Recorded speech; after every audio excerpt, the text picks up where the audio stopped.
Oh my God. Hello. Hi everyone. Let me just okay. Hello. Hello. Good evening. Welcome to live Q&A. Jiang, what are you Good doing, bro? evening. Okay, let me Huh? fix that. Okay, I'm fixed already. Okay. Hello, Forge for Sweet, Isaac Lee. All right. Oh, why you throw Jiang in there? Jiang, what are you Jiang, doing? what are you doing? You You're not okay, I fixed you're it not already. you're not allowed to undo what we do. Okay, evening guys. Hey, your Asking for fan, friends. Jiang, your fan. I removed him already. So too noisy. Okay. Okay, let's start with one question, then we go back and talk about how we Okay. feel and stuff. Okay. Evening, guys. Asking for a friend, Mark 8 Golf R Line, okay, or A180 Recon or Mazda 3 hatchback. Walao eh. A180 cannot leh. 1.5. Okay, if you like comfort, then go for the R line. But if you want fun, go for the Mazda 3 hatchback. If you want the batch, you go for A180. But the MK is also fun. What? It's fun to drive. What? It's more balanced than the Mazda 3. Did you drive Right? the R line? The Yeah. the Why? It's not it's TSI, bad. Meh? Okay, what? the TS. No, it's like a very good econo box. Okay lah, the Yeah, build lor. quality quite nice lah. Yeah, yeah. Yeah, lor. I mean, Volkswagens they seldom screw up their golf lah. Right? Mazda 3, you know the thing lor. The rear is not comfortable. The boot is smaller. But Yeah lor. for proper drivers like Thomas, you can enjoy the car. Yeah. But Rotation. the R line is fun lah. It's also fun, but you know, it's it's not okay. It's not very fun lah. Like, okay, fun factor for Mazda 3 is like they say 5, and then Mm, Golf like 3. You yeah, know, yeah. yeah. The only thing is the Mazda 3 doesn't make the best sound. The Golf will sound okay. But now it's no dual clutch fart because it's a top converter for the R line. Yeah. PT, we don't have the 2.5 Mazda 3. Yeah lor. Mm. Anyways, guys, so we are a little bit worn out because we are all prepping for Evo Enduro. Yeah, Um, man. I've been running around today. Oh, so what have you you wanna? done to your car, Bobby? Like maybe just share quickly, and then we got some also, yeah, like you know, some of the sponsors are offering some pretty good deals for our viewers too, right? Yeah, yeah. So of course, Evo Club Car Wash offers good deal to Evo Club members in line of Evo and Euro. You guys can do up your car and come join us in our flat off. All right, this year we open up the flat off for you guys to come and join us. So you can join us and drive. You can drive to Penang. You can drive to Ipoh. You can drive all the way to Perlis. Up to you. You're welcome. All right. Some people join us to Hat Yai and KL Auto Desmond. He's offering 15% off for foaming, for carbon cleaning, for doing whatever stuff that he does best. Basically, and Prestige is offering very good checkup before you head off, right? You can check your car, service your car, and all that. And Thomas, the ambassador for Expel Malaysia. Expel got anything to offer? Well, Expel just launched the newest tint. It's called the XP range. Ooh, They have 25% off for anyone who uh, goes there and say you subscribe to Thomas Yap. Okay. nice. And then if you install a full set of tints, I ask them to give something even more special. So if your headlamp has no PPF, they'll do a headlamp PPF for you. That's worth around $600. Yeah. Oh, if they go to Expel, mention I subscribe to Thomas Yap, And show lah. and yeah, must show. And then if they do a full tint, they Mhm. get headlamp PPF as well. Oh, that's a Yes. good deal. That's a very good deal. Yep. Headlamp PPF are very Mm. important, and the Expel headlamp PPF are solid. I've used them on my Spider. I was so close to Jeffrey yesterday on Sunday, and your friend is like, Hey, Thomas, got stone chip way. I said, no, it's okay, got expel. Did he freak out in the car? Your friend, Did he like hold there's no, nothing there's to no. hold? So he's like that, only. He's like that. Then I got to the top. I say, sorry, I haven't driven my car for so long. Yeah, it was good fun. Yeah. So yeah, if you go and get, that's from Expel side.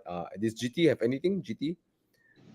GT Tires offer 3 of our participants to experience their new S2, their new UHP tires, and yeah, I mean it should be nice because HP shot a video. I mean, all 3 are proper drivers, okay, famous Evo Club drivers, and they look at the threads, right, of the tires, right? You know, they can tell like these are for what purpose, these are for what purpose, and all that. So it's nice. And then my front tire, oh, I tell you, man, our Genting run really took a toll on my tires, right? My tires are barely 2 year old, and my front is gone.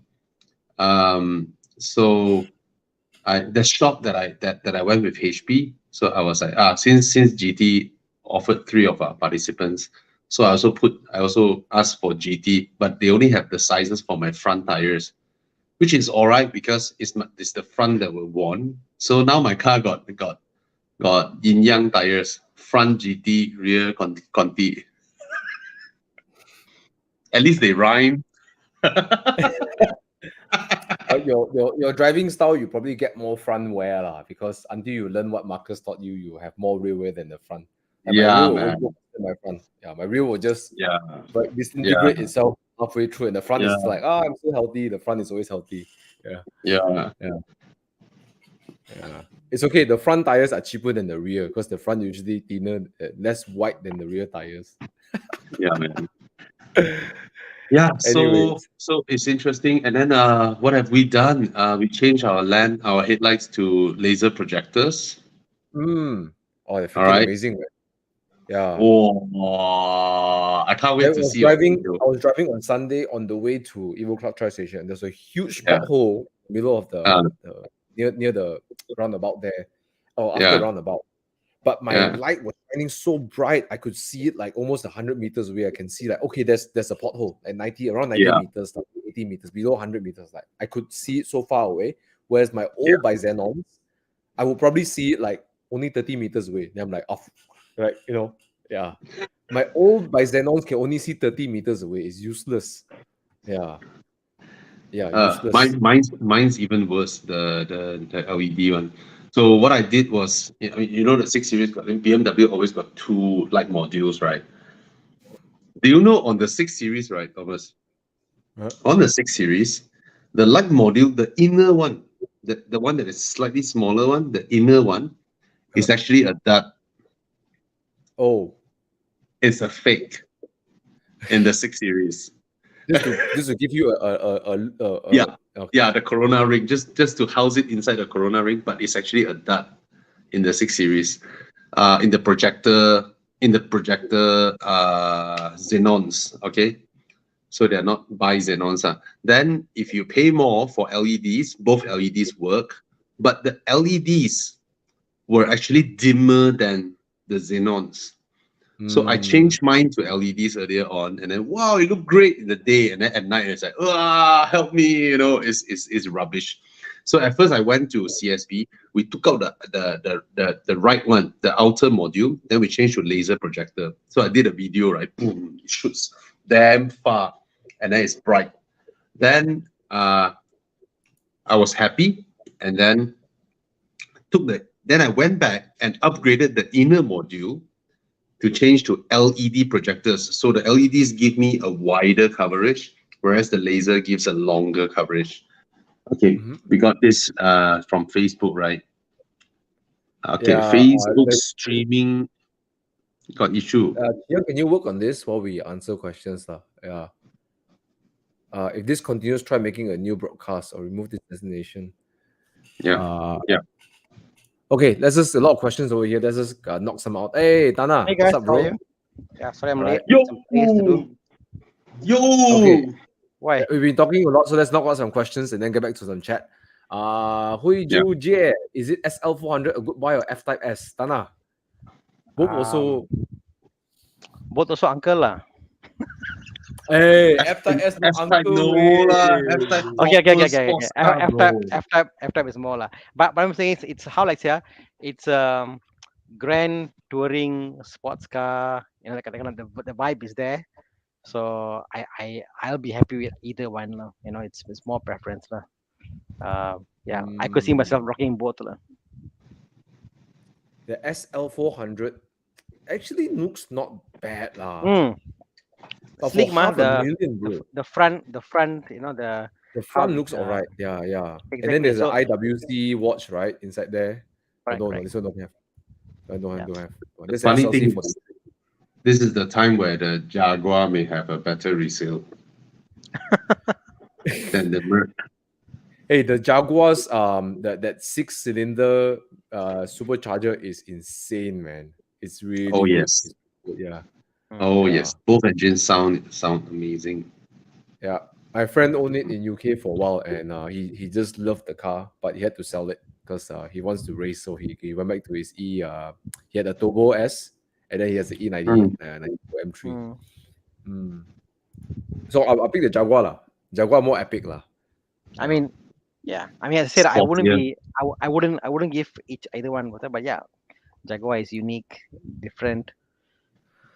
Okay, Gabriel Rods is asking 2016 NX200T for Lexus or 2022 6 years younger CX5 Turbo. I'm a sporty driver. I don't care CX5. about comfort. CX5. CX5. Hands down lah. Yeah, it drives twice better than the NX. And it's more comfortable, I think, than the NX5. NX200. In a way, the NX is comfortable, and rear seats of NX is very Small. comfortable because it reclines. But other than that, It's other than that, reclining, the right? transmission. I mapping, would give a discount to NX because of their infotainment system, the whole pad and all that. So purely on that reason alone, if it wasn't for the word, put it say, if it wasn't a Lexus, there's no Lexus badge there, would I buy the NX as a product? I'm like, wow, No, you know, yeah. and The badge, and I think the CX5 is quieter. Yeah. Yeah. The CX5 handles really well though. Just that if you're getting a turbo, I'm not mistaken, please upgrade your brakes because they didn't upgrade the brakes. Yeah. So it's really weird to have a very powerful engine. I mean, it's okay lah. The brakes are okay, but what I call if you drive like you go to gay, like if you give it Thomas's hand to drive, you say, "Wow, got more power." You push it, then you're like, a lot of power, no brakes. But if you drive sensibly, totally fine lah. You know. Okay, quick one. He's asking another question or another SUV to recommend above 200 horsepower. So he's asking another question. 200 horsepower, 150, 180K. He says, I don't care about comfort. I'm a sporty driver SUV. CX5 lor, I think. Because Macan is not in the price. Macan is not in the price. 180K can get Cayenne.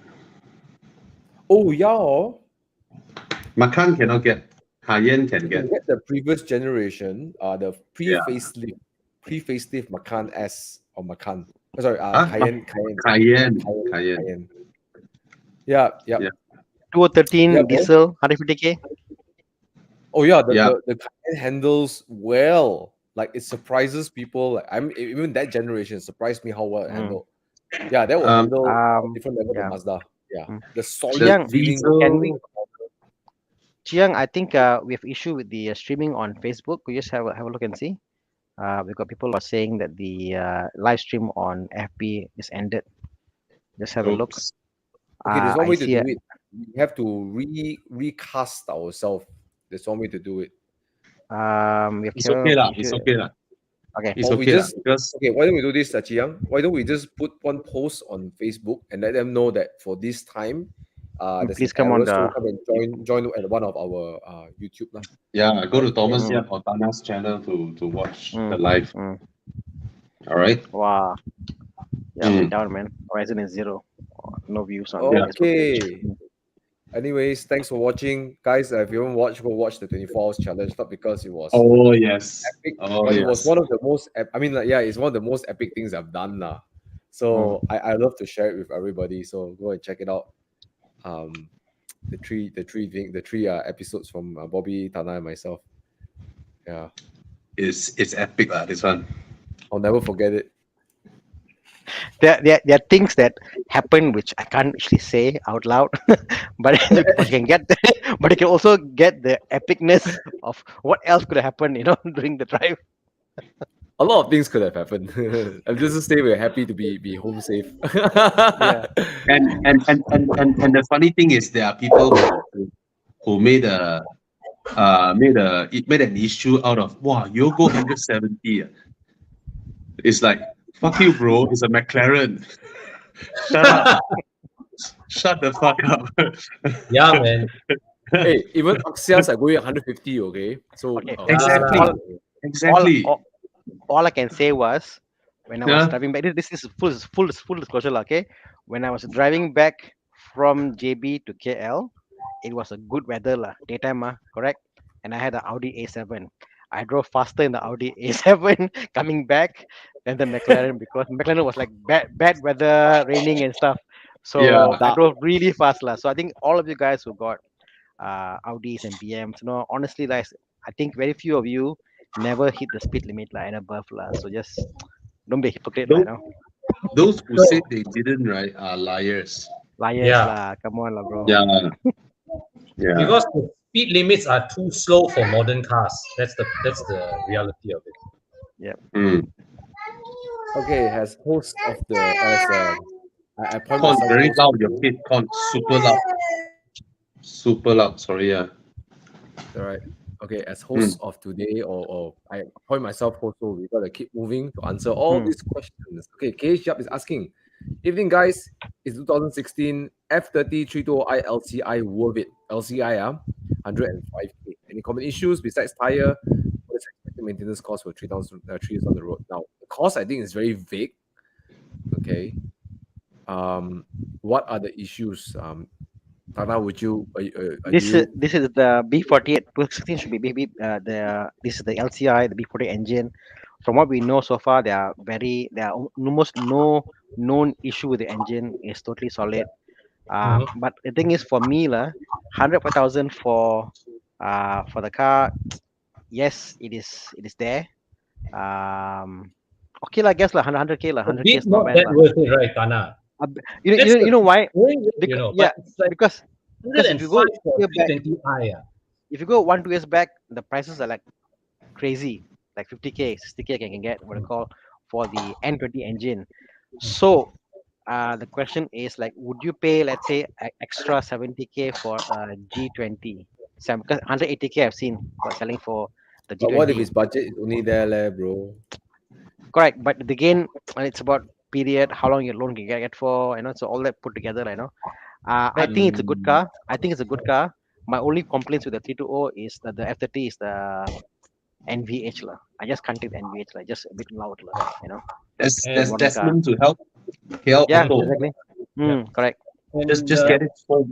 Cost you less than Maintenance wise, 5K. maintenance wise, I think the car is pretty solid. I've never heard people with the B40 engine come back say got issue here, issue there, whatever. It's been Yeah. very rock solid lah.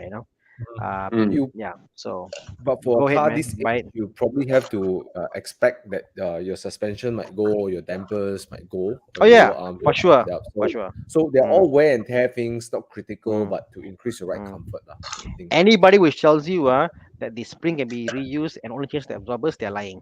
You must change the spring and absorbers together. The spring Together. doesn't last. 5 years is the Yes. maximum period. Change it. Yes. Yeah.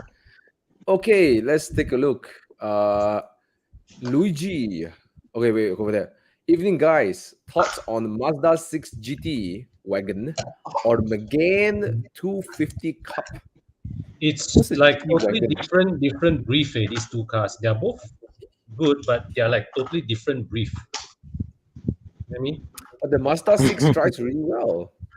Oh yes, it does. Wagon or, but wagon Yeah. or Hey, the wagon actually drives well, because the wagon has a compare- better wheelbase.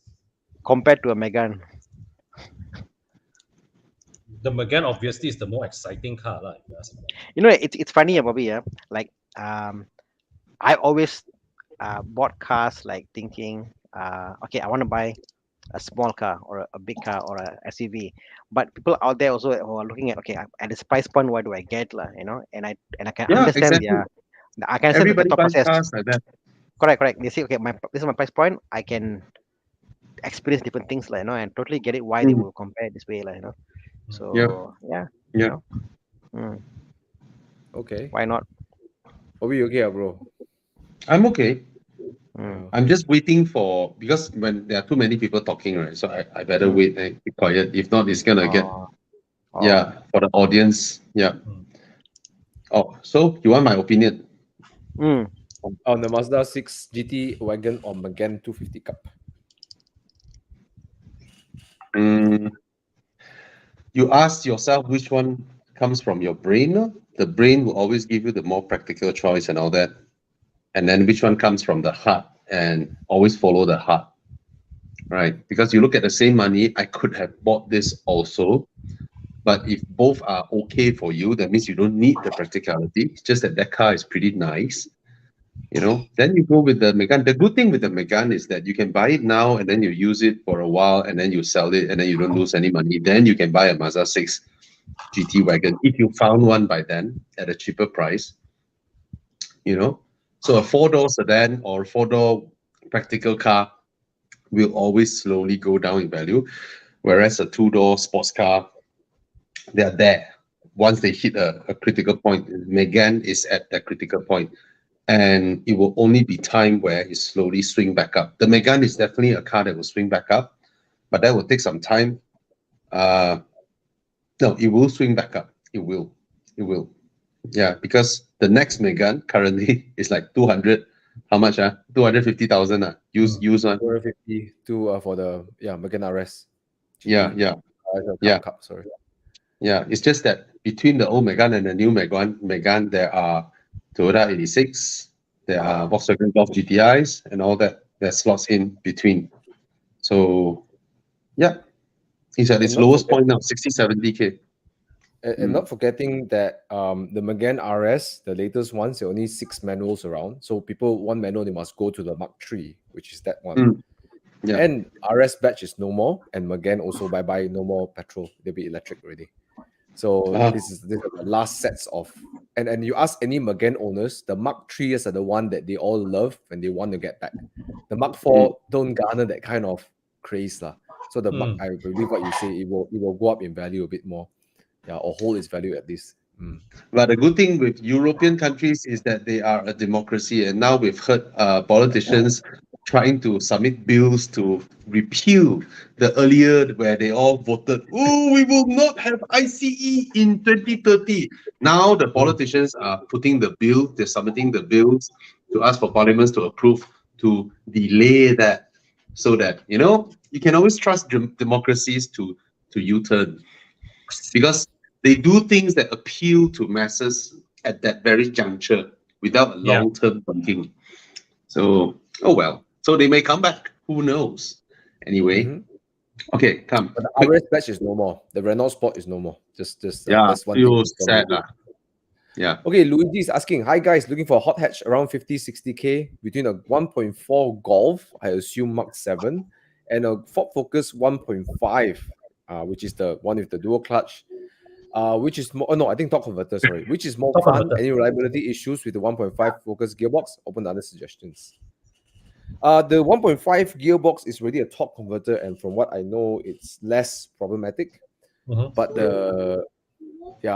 I know I'm leaning against the Golf, but I may suggest, why don't you look at the Mark 5 Golf GTI? It's below 50K. Oh, Cash. Cash. Yeah. I mean, Cash. Yeah. I mean, Luigi. Yeah, that's my cash Cannot lah. recommendation. No. Yeah. I. in this How is your? I debate, guess. How is the? I guess the thing is, gonna ask you, even with the torque converter, the Ford gearboxes, what do you think of them? Actually, the torque converters are reliable, but they are not as smart as the DCT. Correct. They are not as smart as the Betul. DCT. I find in my Mondio torque converter is fine, cruise rings or whatever. But moment is like a hot hatch thing, yeah. But Mondio Tahu still lah. not so bad, In the Ford Yeah. Focus, right? It totally Mm. took out the fun. Mm. And then they added the In a, turbo, replacing the really good NA engine.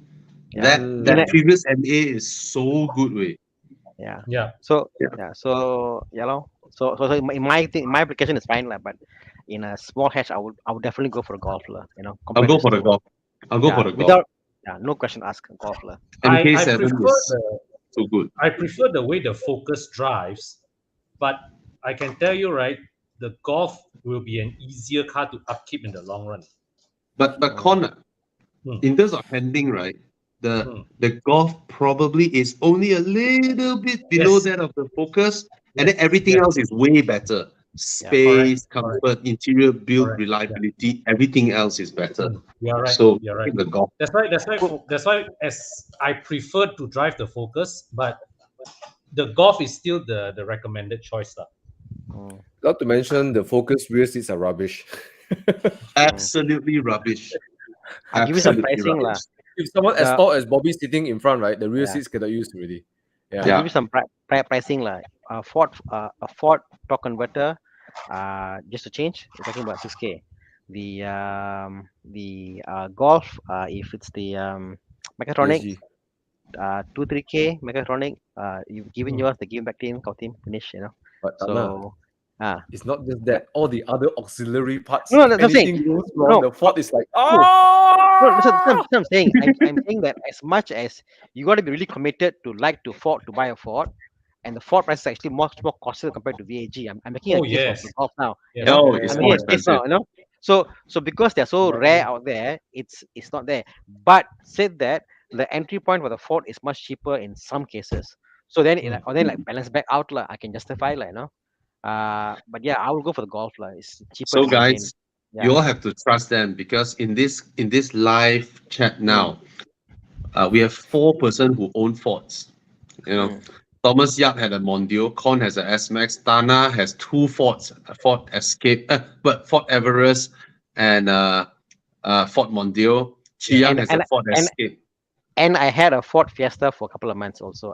You had a Ford Fiesta. I bought the car with the gearbox Yeah. issue. The gearbox, I restored everything. So I've gone through the whole Yeah. Ford DCT battle, and I've done all. I know more about Ford now, So yes. And TJ has a Ford Focus. Ford Focus. So Horizon Yeah. team, right? We have a higher concentration of Fords than Hondas. So we know what we are talking about. So Yeah. you shouldn't watch our live show. But we're being very honest. We tell you Honest don't lah. buy the Fords. I still love the Ford. I still have a Ford, but Yeah. I said like being subjective yeah. Get the Golf. I tell you, owning a Ford You know what? takes a special kind of commitment one. Hey, Thomas, you know what? Thomas, Horizon team got more Ford or Porsche? Porsche seems like comes in second. BM lah. BM, more Cannot BM. count you lah. You one guy, you have more than your whole neighborhood. Right? Okay. Put me as one BM. Okay, 2 BM lah. Give me a 2 BM quota. Okay, Okay. 2 BM. Okay, give me a quota of 2 BM. Con has 2, 4. Ah, Okay. Thomas got 1, right? ah, Bobby got Bobby had 1. that's 6. E30. And Oh Hey, yeah, you forget Thomas the had E30. E30. Yeah. see? Okay, True. BMW. And then Chu Yang sold his BMW, right? And Alex? then Alex Give him Wong. 2 quota. Give him 2 quota lah for He got many BM. he got an M3 and M140i, Can Yeah. 2 quota. right? And then Which Naz sold Abdullah has a 330e. Ah. Fadil has a 330e. Whatever he sold. Yeah, BMW the most lah. Yeah. Yeah. Das is good. BMW. Yeah. Okay. And then add Thana, then Thana will have more, all of us combined, Okay. Yes. This is talking about Ford, right? Most people, Yeah. when they buy Ford, will suffer. That's why they Yeah. cannot afford. Get it? Okay, let's move on. Ford. I see. Okay. Good evening, guys. Bye. Bye. Okay, Great, carry on. fantastic car. Can't go wrong with that. It's fast, it's comfortable, it's sporty, it can do everything. Hmm. Next week, no live Yeah. show. Yes, no live show. This is our last live show before. Hey, Enduro. right? Until Enduro, yeah. All right. So Okay. yeah. Hi, Bobby and Thomas. What is needed to drive into Thailand? Please talk more about it. Okay, I won't talk more about it because it's a live Q&A. There's a lot of information. I can go to my channel. Chris Wee also has one video. We both Yeah. go through all the things that Yeah. we think are critical. And go through Chris one. Chris is very experienced. Maybe I Chiang, think you just can no. you I can think he share those you links just on need to Horizon. search Evo Enduro 2022. Then he can find all the information about it. Yeah. All right. yes. Maybe we can share one Yeah. more round on Horizon Facebook. So Yeah, now we deal with adults here. All right. Yeah. Okay. Bal DPS is asking, good evening, guys. I'm Huh? buying a used 530i CBU. Why is the tech agent needs 14 days for custom tax and clearance? Is he talking about I have no recon? knowledge. I have no knowledge Yeah. on this. You So- have Answer Thomas. this question. Sorry, So I don't know why I picked the question. yeah. but So quick answer. Quick answer. yeah. So unlikely you're buying newish, newly imported one, because it doesn't make sense for the guys to import in a like a 2-3-year-old 5 series in, you know. So I don't understand why they say this. So unless you're talking about some agent out there actually imported in a 2018, 2019 530i CBU, which is illogical. I think something is wrong lah. It can't be the case lah. There are a few 530i's in the recon market as well. But if you ask me, there is no point you buy a recon 530i when there's so many, local spec 530i's. If you want to get like a engine spec that's unavailable in Malaysia, like a 520D or a 540i perhaps lah. But if it's a 530i, just get a local car. And, Exactly. Yeah. This is called catch worm put inside butt. Yeah. Just I mean, But even just if so you know, if you're doing imports car, they sometimes have delays. We have sometimes no reason why they have delay. Yeah. They're overworked. They're holiday or funny, something. Bobby, You yeah? never know. like some people they buy recon cars thinking, oh, you know what, recon car, you can get new number plate. It's like considered a new car. I'm going like, yeah, number plate, you just pay the money, you can transfer and swap what, you know. So they're buying for the sheer fact that new number plate and new registration, which to me is a bit silly lah, because you buy a 2-3-year-old car as good as new, you know. You know. No, you can. They buy this to transfer old number plate, not new. Yeah, but Yeah, old number plate cannot go to old car. Can only go to new car. Yeah.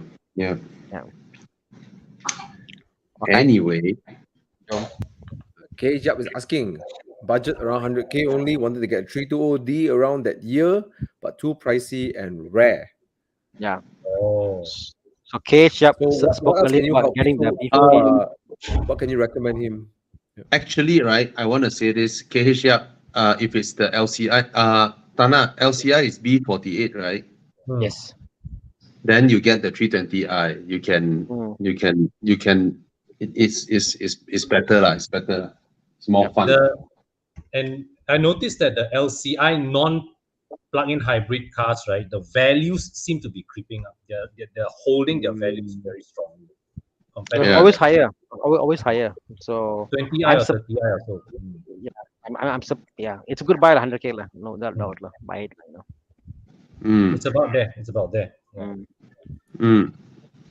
Okay, next question. Andy is asking for urban EVs, right? Since we have Bobby did a EV review and Con as well, and you know, it's the next big thing. So okay, urban EVs, Mini SE or MX-30 is more recommended. Both are similar price, similar range. I prefer MX-30. I prefer MX-30. Right? Yeah. Suicide door. Whoa. I've only driven the Mini. You know what's funny? Guys, you know what's funny? When I searched through the Mazda MX-30 website. I just want to see local Mazda or global Mazda. How do they sell this car? You know, how do they try to justify this car? And then they say that, oh, the reason it only goes 199 km is because they put a small battery in the car, which is enough for daily use, and so that the car is lightweight. I was like, wow, I never thought of that because, yeah, like Thomas and I, when we were in the XC40 EV, right? And as nice as it is, every time you go through a undulation that your car goes down, you feel there's more than the car going down. You actually feel, Yeah. because when you drive the car feels nippy and all that. So you have a perception of its weight until you go through an undulation where you dip, right? You feel like there's another car on top of you dipping together, and the force is a lot more because you're driving a 2-ton car. Right? Then I was like, hey, that's very true. Then I look at the weight of the MX-30. Then I was like, then it's 150 kilos heavier than the Aura Good Cap. The Aura 150. Good Cap, the Aura Good Cap does 400 km. And then I was like, okay. Okay. Cannot No, defend they- already. The Cannot MX-30, defend me. the MX-30 wasn't built ground up. And I think if you look at the engine bay, all the ancillary, everything is there except engine. So I'm like, why? So not well thought through, MX-30, if you ask me. Mhm. They could have given space. So They can done would you more. recommend but still between these two SE or MX-30, or would you think that he should just go for the Aura Good Cat or Is the the Mini BYD? SE the Mini EV? Yeah. The 2-door. It's only the Oh, 2-door. Two one lah. Mm. Correct. Yeah, Yeah. I've driven that it's the lah. two- I think like if you it's a one pedal thing that you drive and you brake whatever. It's very nimble and very sporty. I got a bit car sick initially, but I need to get used to the one pedal thing. But I can see like it's a very sporty, nimble town car driving. So I prefer more of a like a town car. You go comfort, come back. The Mini just felt a bit more sporty for my liking. Yeah. It's just A me. bit like A bit too sporty. urgent. A bit very urgent. Even the suspension is a bit jarring. For me, I'm sure Mini guys would love the car for its handling, but for me, the EV I get is for town use, go pasar, come back. Those things Mhm, mhm. So yeah, Cool. your So you got your preference, I opinions guess. over here. Mm. All right. This one, Con, and probably you talk to some of your customers, or Bobby, you've driven it. I haven't driven it, so I can't say much. Thana, what do It's you think? nice. It's very It's nice. nice.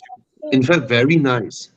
Yes. The engine is superb. The drive is superb. The interior is nice. The fuel economy is scary. Mm. It's absolutely scary. I can confirm it is way thirstier than a normal 3-liter, 6-cylinder X5. Mm. Way higher I'm consumption. not surprised. I'm Yeah. not surprised. If you use up your available 20-30 km of electric range, right, then it starts guzzling that petrol like stupid. So Yeah. provided you have your usage is home, office, 20 km to and from, every day you charge, and you don't fire up the engine, then it's perfect. Mm. But yeah, that's the thing. But then if you don't fire up the engine, why you bought a 3-liter turbo? Why are you 45 paying that feet? road tax, right, for an engine that does not fire up? Why are you carrying the engine? Yeah. But I have to say the X545E is a car that is something that I was pleasantly surprised, because when I reviewed that car, I went into it with the expectation that knowing that a lot of my friends who cross shop between this and the XC90 end up going for the XC90 after test driving this. But Yeah. but when I drove it, I was like, wow, hey, this car actually it's not bad. It actually is not bad. It's a big improvement over the 40E. Yeah. Hmm. All right. So, you can hold it off first. If you're buying a new car, you can hold it off because the EX90 is coming with Oh. 600 km of range for an But EV. the design is very interesting. Yeah, the design is Like The Bobby, government has took over. Listen to frame me. frame this up. You shall buy what I put out. Why why would somebody in 2023 buy a hybrid? Exactly. Think about this for Either a while go now. full electric or go Because we already ICE. have electric, and we already Yeah. have good like like we have come to a point. BMW engines are amazing. The B40 are amazingly reliable. You know, so adding the hybrid actually makes it unreliable. Mm. You know? So so so yeah, we are living in that weird world. You know that Well, go for unless either one. unless you use hybrid for performance like the McLaren Artura, it's a different story. Yes, bro. Yes, I totally agree. Like that for is a performance. application.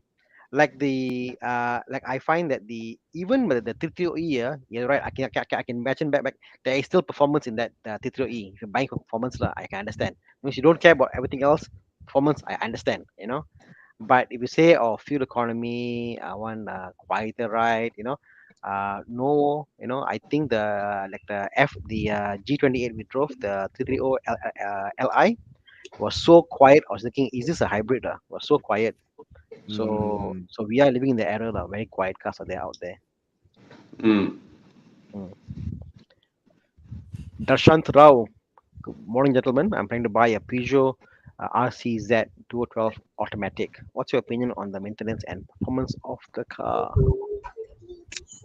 The performance is average, lah, but the car looks good.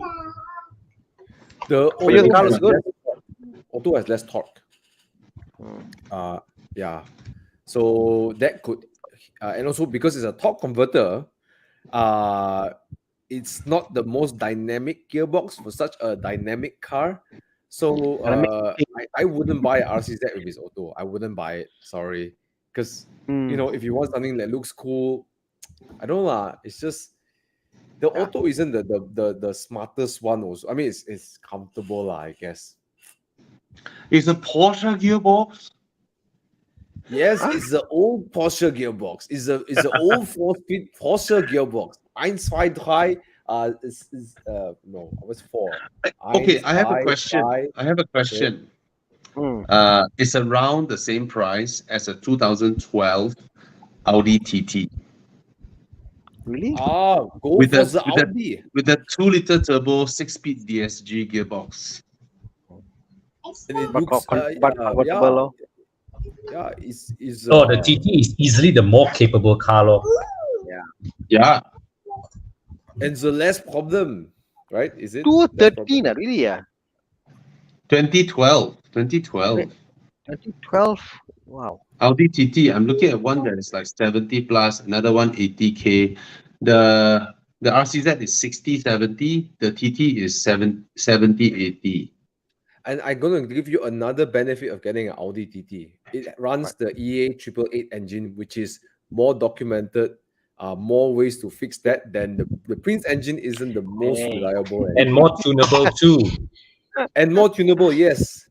The Yeah. Audi can go more. It can go 300 horsepower. It's a bigger engine, lah. Put this way. Yes. And it has the underpinning of a Mark 6. I think the Audi TT 2012 has the underpinning of a Mark 6 Golf GTI. Yeah. Fantastic chassis. Yeah. Mm. I mean, the RCZ is very engaging. It's really like when you throw it around the corners, it really is fun. But TT as well. I think as a complete package, right? I Mm. think the Audi is better Oh yes, no question. and probably easier to maintain than the Prince engine. That's But when I saw a TT of that generation, I'm like, oh, okay, TT. When I saw an RCZ, I'm like, oof, oof. Yeah, So, lah. sometimes now, Especially the cleavage on top. on top, right? The glass roof. Yeah, yeah, the Okay, cleavage. Dr. Rao, I'm going to give you two ways to look at it. Yeah. Either you go for an Audi TT, okay, or you go for a Peugeot RCZ but get a freaking manual, right? Yeah, Yeah, yeah. There's a manual version. and more torque to more the manual version. Yeah. Quick question, Chiming. Yes, until nine years old and below, right? So if your car is 8 years old, you still can qualify, just like my Boxster Spider. Eric Fang, Any recommendations for proper 4-seater convertible? So many. No, There is not one many. for sale. I mean, 4 Series. Con did a very video rare. on the Audi Oh, yes, S5 yes. convertible. One of S5, our yeah. Evo Club members has a S5 for sale. Proper You want to 4-seat show the convertible. pictures? It's such a beautiful car, man. Oh, That yes. car is, It's a that car is Audi. It's a beautiful. lah. quattro. Gives you more confidence around the 3-liter corner. V6. Ooh, Yeah. hey, you guys saw the news? What? So Anwar took over Minister of Finance, right? Yep. And they say there was a lot of irregularities with the 600 billion spent during Yeah. COVID times, right? Yeah. And just now in the evening, at the dumpster of Ministry of Finance, a ton of files were being burned. Wow. Somebody Wow. That's the took those coincidence. old files and set fire to them. Easy, yeah. How they think they can get away with all this? Well, it's the same all over the world, right? Some people say they flew a plane into Pentagon's finance department and all the files were lost. No planes were found. It's crazy. I don't know how I people remember- can believe that shit, That's like, oh, I see a crash site. Then where the fuck is that plane? There's no plane there, It's just a crumbled Yeah. building. There's no They should plane. have done it during the Chinese Hungry Ghost Festival, so they can say that we are burning the notes for the Chinese food. Oh, I like- somebody burning like- files. I like proper conspiracy theory, Bobby. And the more you think it's illogical, more like this could be real, because people are masked by all this perception of it cannot But be lah, cannot be guys, lah. This is the Q&A for cars. So Yes, Okay. yes. Yeah. Let's come back. Can to we cars. Sorry. So- Okay, 4-seater convertible. Just a quick one. 6 Series, if you can find one. 4 Series, they are everywhere. Fine. 3 Series, previous generation, convertible, yeah. few still around. And then the Audi S5. And then there are a bunch of E-Class convertible, the W212 generation, but I don't know what's the code C, don't know Yeah, what, I don't yeah, care. yeah. I call cars code based on what face they wear. Okay, I don't care. So your F30 M3 to me is F30 M3. Don't tell me F80 bullshit, right? Yeah. I want to talk about the best 4-seater convertible out there you can buy. Maserati Gran Crapio. No, I mean like that. E-Class Maserati convertible. car. Maserati. E93 M3 convertible. Buy that. No, you park on a slope, you cannot close the roof.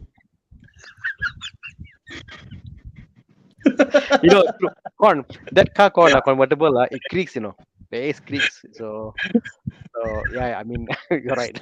Thanks for Look flashing at this. this S5. Oh, this is so beautiful. This car. Yeah. Ayo. This car is so beautiful, man.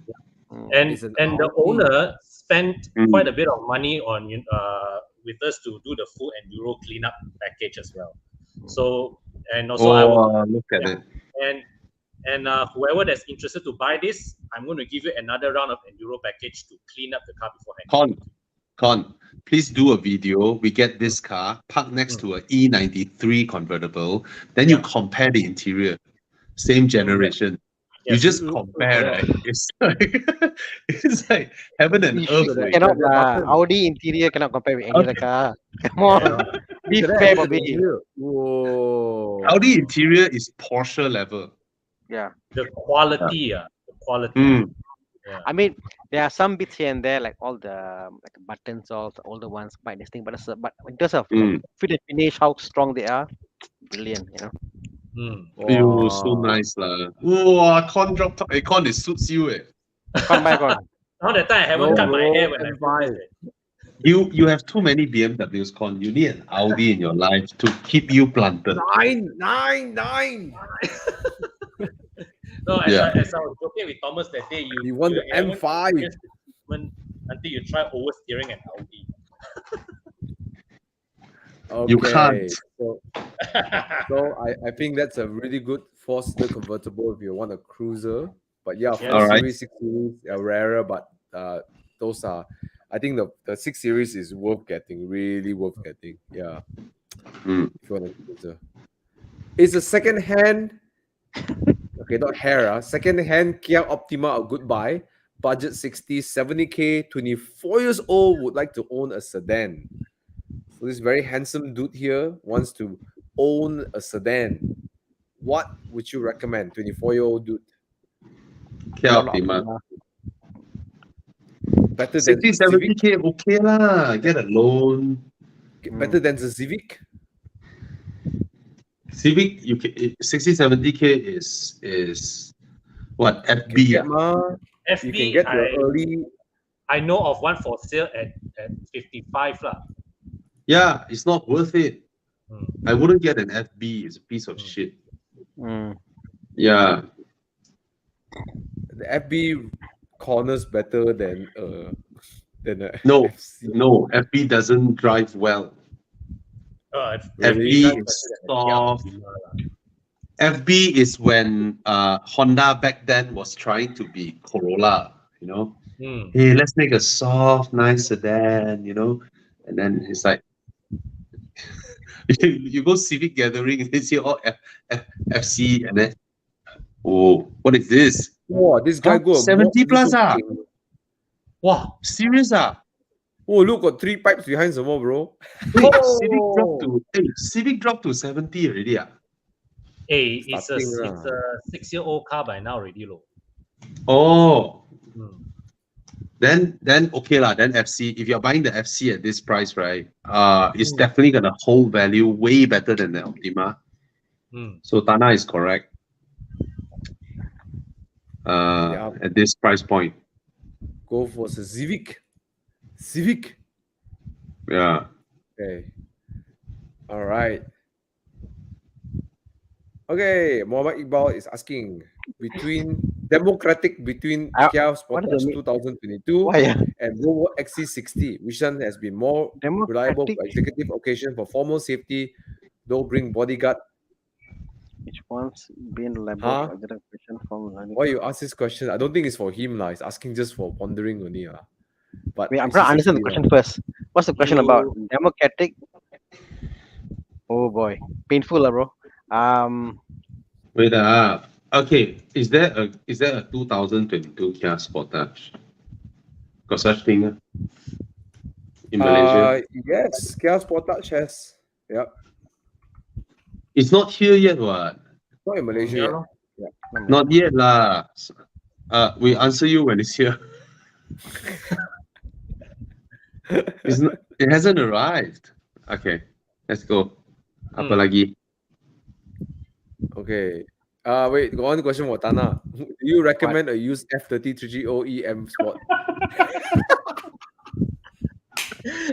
Thana, I heard you want to sell yours, right? Yeah. So hopefully come January, there's a very good low mileage F33, not M Sport, but it's a very good thing. Has got full service record. Thana, barely What? used.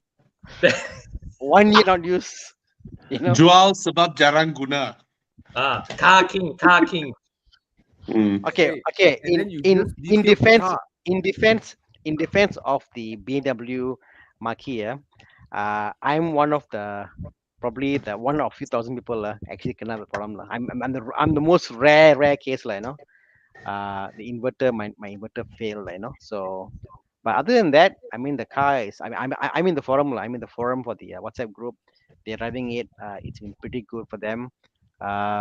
So yeah, I mean, I don't see many cars that can give me the pleasure of the T30E, comfort, speed, exhilaration, the quietness, you know. So I would still buy again, honestly.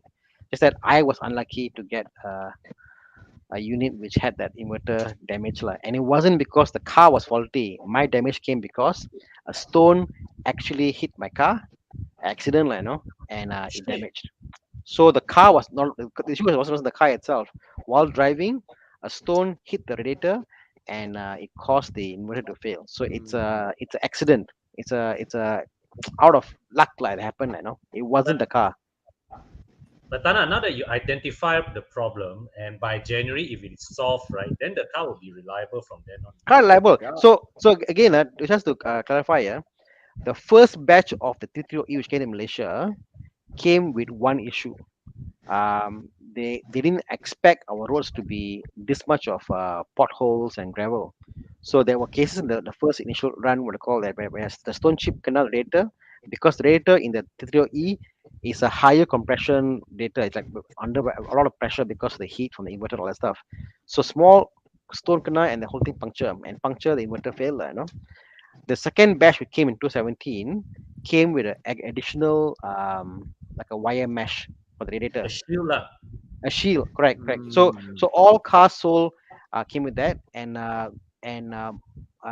good SC like Auto Bavaria recommends their customers to go and pay extra money like $500 to have the shield for the radiator. So So you the can so the retrofit. yeah, it's totally retrofitable. But certain SCs of BMW, this is a true story, certain SC BMW did not encourage their owners to install the thing. So my car was Mm. sold from not Auto Bavaria, a different SC, and that SC never recommend, and that's why the thing happened. You know. So Ah, so if I was to be from my experience, impartial, if you buy a T30E and a car was an Auto Bavaria car, I'll feel be happier to buy from there, just because of this one small issue of the 260 model. If you buy a very 217 one, crucial. not an issue, because 217 they had actually the problem was fixed. So 216 cars you're buying T30E, I prefer you buy from Auto Bavaria or check whether they have installed that the wire mesh for the radiator. Very crucial. So thanks Very for crucial. sharing that. Very Yeah. crucial, important. Yeah, the grill makes a lot of sense. Yeah. Once I get the car, I'll do a full video. Right now I got no car, so I can't do video. I mean, is it scheduled to come back to you like soon? Is it being fixed now Soon. or? Yeah, it's being fixed now. The warranty claim, they approved they submitted the warranty claim. I mean, like, it's a long process, because they was there. How come you bought the car within 3 months? Car went for insurance claim. I told them, look here, I bought the car under warranty. No way the car Mm. is faulty. Trying to prove the car was genuine. I'm not a fraudster, So it took a while for Mm. insurance line. Like that, law. Unlucky, but the car is great. I think it's a good car. Yeah. Okay, let's go on to the next question. That's I mean, that's a very cool part about the grill. So Mm. check that when you're getting a So that's 330E. something you don't If need. not, you can install yourself. Yeah. Yep. Okay, Andrew Yeager, our common and often viewer, asking, "Hello, gurus. Can I ask you? I'm not a guru lah. So, but anyways, can I ask you a G30 520i or E-Class 200?"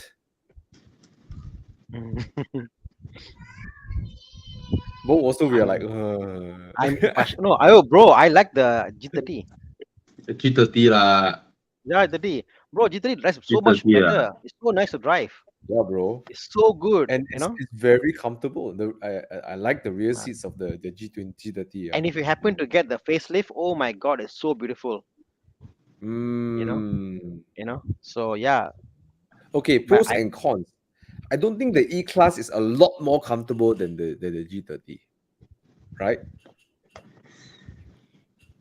my issue with the BM before this was that it didn't look pretty enough. The G30, I think for the first time, the interior looks proper. It looks proper. It looks flashy enough. It looks nice. It looks modern. So I'm a big fan of the G30, honestly. But what do you guys It's, think about the ride of G30 and E-Class? Are they One- is E-Class a lot more comfortable or both also? One drives G30 way more better. comfortable. Yeah. The G30 is more comfortable. Mm. Yeah, Con, you are You're muted. Con? No, the E-Class is not even more comfortable. Not as comfortable and does not handle as well. Yeah. Mm. But it's Yeah. funny, People who buy the E-Class, they say like compared to C-Class, they're like, wow, it's so far apart that they buy the E-Class. But you Yeah. compare with because the C-Class feels like a cheap product compared to E-Class. And then the G30, you look at it like, wow, finally BMW has put together a nice product. It's like complete. But Nice. but E-Class interior is definitely prettier. Oh yeah. Oh, I mean, no Mm. doubt. they become better, but not to the point of any Mercedes lah. And I at this juncture, I actually prefer Mercedes infotainment than iDrive. True. When you add in the LCD screen, the two screens, the way they work, the things that you can do versus BMW's useless LCD, like Yeah. absolutely useless. Mm. And then iDrive that is everywhere. I cannot find things now. It's like, Yeah. Yeah, They you made try to it find iDrive and things. integrate. Yeah, Thomas, the thing with the finger all is gimmick lah. I wouldn't drive a car like I wouldn't do the whole this thing lah, gimmicky no, lah. It's not so ergonomic at annoying. all. Left, What a right. waste of money. You know the hand gesture thing, right? Is the only thing that is easy to operate in the new iDrive. And it's so slow to Actually- detect. So by the time the sound goes like, oh wait, too loud, it'll go back again, right? Oh, the new iDrive is like vitality, show you a bunch of grass, and I'm like, what the hell is that? I don't need that, and it's right outside. It's like, oh my god. Oh Actually, the F generation models will peak iDrive. yes, Wow, yes, wow. way better. Yeah, the newest iDrive got like sporty vitality, Yeah, stupid shit where they do all what? those nonsense. They're trying to Waste of fill up the money. screen. Can we have something that fills up the screen? The screen is so big now, and then it's horrible. It's horrible. No one uses it. Okay, no one uses Yeah. that. It's such a waste of money in R&D. Yeah, Exactly. yeah. But you're right. The interior of the E-Class is very nice, lah. I like the Way E-Class. prettier. Yeah, way prettier. And I But like for the the little driver- buttons on the steering wheel, the ones that you just touch and swipe. Oh yes, Right. Yeah. It's touch sensitive, but not once it skip a bit. You won't get accidental swipes and all that. Correct. It's so well done, that one. But I don't like the way the E-Class the screen is just like it looks like a long piece of screen. Well, I BMW is like- doing it.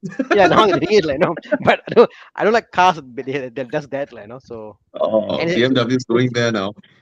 it's like one I mean, piece, but actually it's two piece. You know what I mean? Yeah. Actually, I had the E-Class for 2 weeks when I had to Mm. service my C43.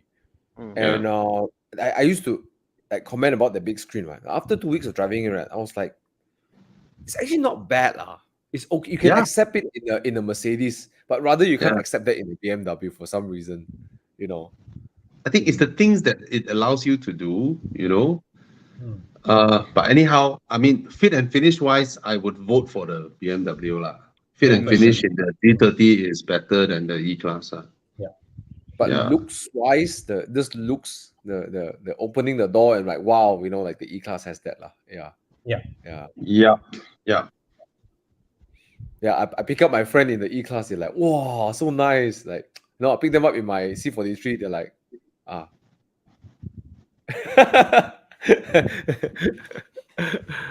Okay. Hi, planning to get a Proton X70 top range. Not sure to get it used or brand new.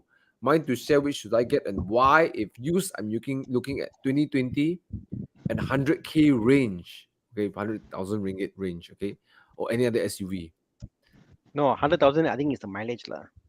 It No, can't no, be 100,000 used. ringgit range.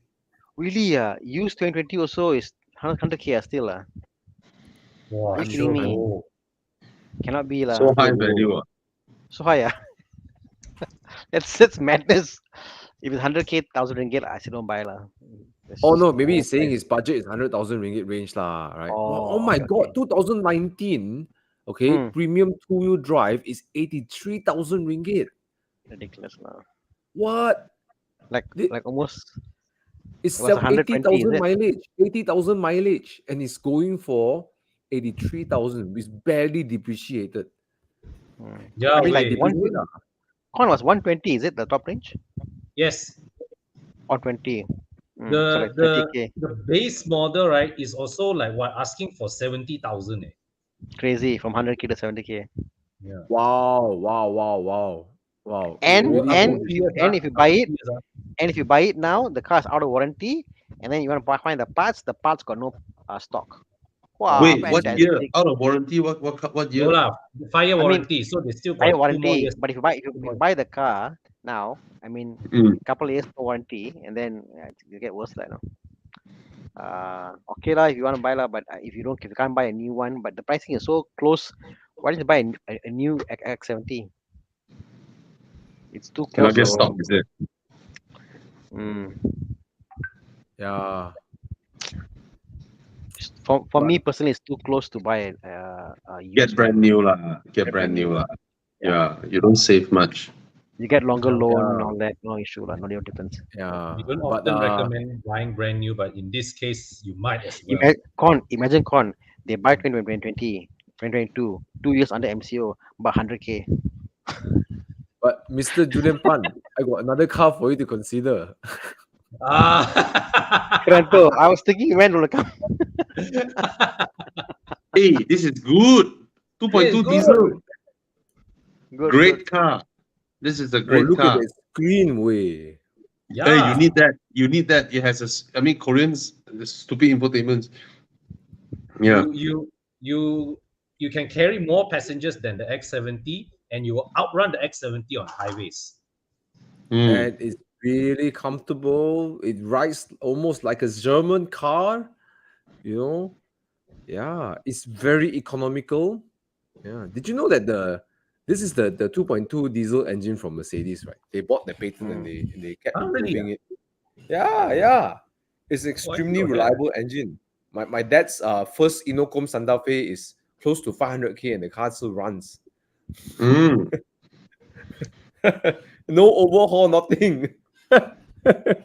Used to go Slim River and come back, trash the car up and down, go into the where they cut the trees, there, go highway. Woo, the car still runs today. Yeah, fantastic engine. But yeah, I if you're looking 100K, consider that. If you don't mind getting a second-hand car, Julian. Okay. 안녕하세요. 사랑해요. Okay. Let's move. Okay. Are BMWs reliable? Many complaints, nightmare stories about after sales in Malaysia. Thoughts? Reliable. From people who actually own Reliable, BMW.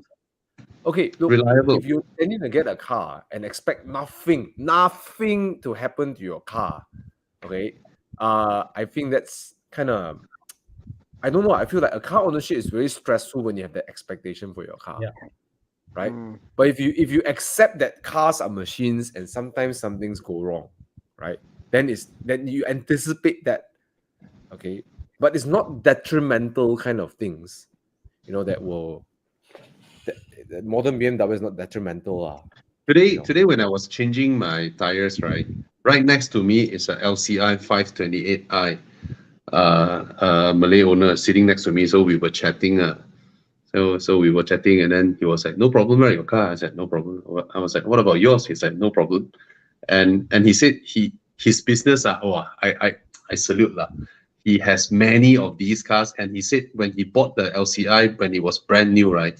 So his business is renting out premium cars, like private. He owns the cars, but he do a private contract with you. Then he loan it out, rent it out to people. When it was new, right? He charged 12K per month. 12. And he earned back the car in like 2 year plus, you know. So all his cars he rent out. Then he said the 528i is like earn him a lot of money. Now it's lesser, but it's so his business, he rents out valve fires, he buy Alphas, valve fires, 5 Series E class, he buys all this, and he rent it out to companies. And they pay like 12K, 10 grand, 8K, 9K per month. Crazy way. You know why, Bobby? And I think You know why I pay so much? Why? Because people who cannot buy the car under their name and attract attention, so they rather pay for rental and pay for rental and go under the radar. They pay cash, hardcore cash. So there's a whole economy there, you know. Amazing. I want to come back to William's question over here, and this is something I think it's a good opportunity to talk about this during the live show because people come in to get their opinion about buying cars. I think this whole nightmare stories and complaints, it happens for all brands. I got Honda also got nightmare. Some things also cannot. Then they fix it. Blah blah blah. I mean, but sometimes when we have one or two stories we hear, we think it's the entirety of the brand. You know. So sometimes you see this Facebook post, a lot of people comment and share. Is one or two isolated cases. You know, but that is not, and that's the bias I see here. Have seen many complaints, nightmare stories. There are some service issues, but it's not like, I don't think it equates to nightmare. And Bobby was sharing something interesting. That when people who buy XC90, a lot of people buy XC90. They come from the first wave of XC90 buyers are all the they are used with Continental cars, right? They swap over to Volvo. Then little bit things here and there problem they don't mind. But the new people who buy premium cars, everything one noise or some the tire pressure lower, they send back to service center, right? They freak out. And there's another thing with Malaysians, we tend to freak out gila when our cars got like small minor problems. I mean, that's the reason you have a warranty, right? Like, I mean, you buy a condo, you have your glass door, heavy rain outside, water seeps in. You don't go crazy, right? You understand it's a glass door, heavy rain outside, water seep in. But then when you have a sunroof, water seep in, you go batshit crazy, you know. Yeah. So I just find it funny. I mean, cars are remarkably reliable these days, you know. I think, yeah. Can you tell me, do you have any aircon at home that lasts longer than your aircon in your car? And your car is out there every day under the sun, rain, bashing everywhere, and things still work. I mean, your aircon just hang up there, nobody touch it, and then the fucker just give up. It's like, I mean, I don't know, man. People don't allow cars to break down, even though cars are the one complicated objects that are being, bashed, used, in potholes every day. So I don't know, man. I don't know. I think it's over exaggerated. I think Bobby hit a very important point. When you look at the complexity, severity of usage versus reliability, right? Cars are fantastic. They are fantastically well built. Yeah. And if you have an expectation that cars, sorry, go ahead. Yeah, and one more thing, I think a lot when I study some of these complaints, right, I noticed a lot of people confuse wear and tear with reliability. Like recently, just today, somebody asked me about getting a Mazda 6. I say, okay, very reliable. You just remember two things. One, suspension parts in Mazdas are known to wear out fast. This is a wear and tear issue. Just change the bushings and whatever accordingly. And based on my family experience with Mazdas, the batteries wear out fast because of the high electricity consumption. But that's it. These are not cars that will leave you needing to have your tow truck on speed dial. Unreliable, it means that your car driving, then suddenly it leaves you stranded on the road. You have to call your tow truck like twice a month, or at least once every 2 months. That's unreliable. And there was this time that a car that will break down from time to time and to change things. You are more. I mean, you're more accepting of it. And look, like people like Thana, Alex drove his Boxster. Shift the gear, boom, and then it's like, okay, I'll fix it. The same morning I drove my M2 competition. Drive halfway. Oh, car misfire. Oh, okay. Go fix it. I think it's a mindset, Thomas. See, mindset. Let's just quantify this. All of us in here in this call here have got more than one car, correct? So you got one car problem. Okay, fine. I go ahead. So if a car's under warranty, I say, oh, I want to fix for you. Okay, fine, fix it. So I think if you are only having one car, that creates a lot of anxiety in you. Number one. Number two is all car manufacturers during the whole COVID period, they had issues with supply chain, whatever. Understand, And if your car is under warranty, it's understood that supply chain is an issue now with parts and stuff. But if you got no second car, trust me, you're more kanchong, you're more angry, you're more disturbed, So that's why I think you should have more than one car in the house. I always believe that, spec car. If your car is out of warranty, I would say only in the last, like BMW, for example, only I would say when they were like NA, the car was super reliable. I mean, like E36, for example, now my car, like on weekend I couldn't go to the track because I had my legs swollen with gout. I called Chiang, hey Chiang, want to go or not? I got a spot. Chiang took my car and then I went to the track in Sepang. The cars are so well built because everything's gone through. So I think you cannot blame cars because you you have one car and you don't spend time and do the whole thing in and out, like, So I disagree, lah. Cars are actually quite liable nowadays, like, The Yeah. thing is if Mm. you guys have visited a proper car manufacturing facility, like a Mazda manufacturing facility. I don't mean the Malaysia type, Malaysia, the local assembly type, that nonsense. I mean a full-fledged from sheet metal until actual car roll out. You will realize that there's no difference between a Mazda or a BMW. There's literally no difference from sheet metal. At the end of the day, right, is this brand is able to uplift itself doesn't mean that the car maker invests 100K into a Mazda 3 and BMW invests 300K into a 3 Series. No, you don't get 3 times thicker metal. You don't get 3 times better leather. No, it's not, right? It's just the brand. And just like you buy a pair of shoes, you buy a pair of, I don't know, Massimo for like 500, 600 ringgit versus Bally, 2000. You don't expect the Bally, you can wear the leather Bally to go and kick football and nothing will happen to it, right? You cannot expect that. It's just a brand, a positioning, a feel good factor. Yeah. So, yeah, that's how it is, lah. Mm. Yeah. Anyway. Well, we ranted Anyways. a lot already. So Yeah, come. Let's move point, on to some yeah, other all right. questions. shall we? BMWs are all right. Okay, unless Yeah. you have a Ford. Okay, let's move on. Hey, my T-Rex Ford, asking, my label car, okay. I'm Yeah. just playing it, right? The whole Ford and the Ford fix Yeah, or yeah, repair yeah. daily. FORD, Yeah. fix or repair daily. All right, Mhm. T-Rex, 2017 740 LE, 80K Yeah. kms. So Yeah. So this is a statement, lah. He I has one just oh, and he's driving statement. it. I Oh, it's just not a saw question. my neighbor's 7 Series. The front air suspension went into Sembayang mode yesterday. Oh my god. You went into My- Audi mode. Yeah, the day my RS6 early morning Sembayang, the front goes down, and then and today it did not. But then when I roll out, then I saw my neighbor's 7 Series.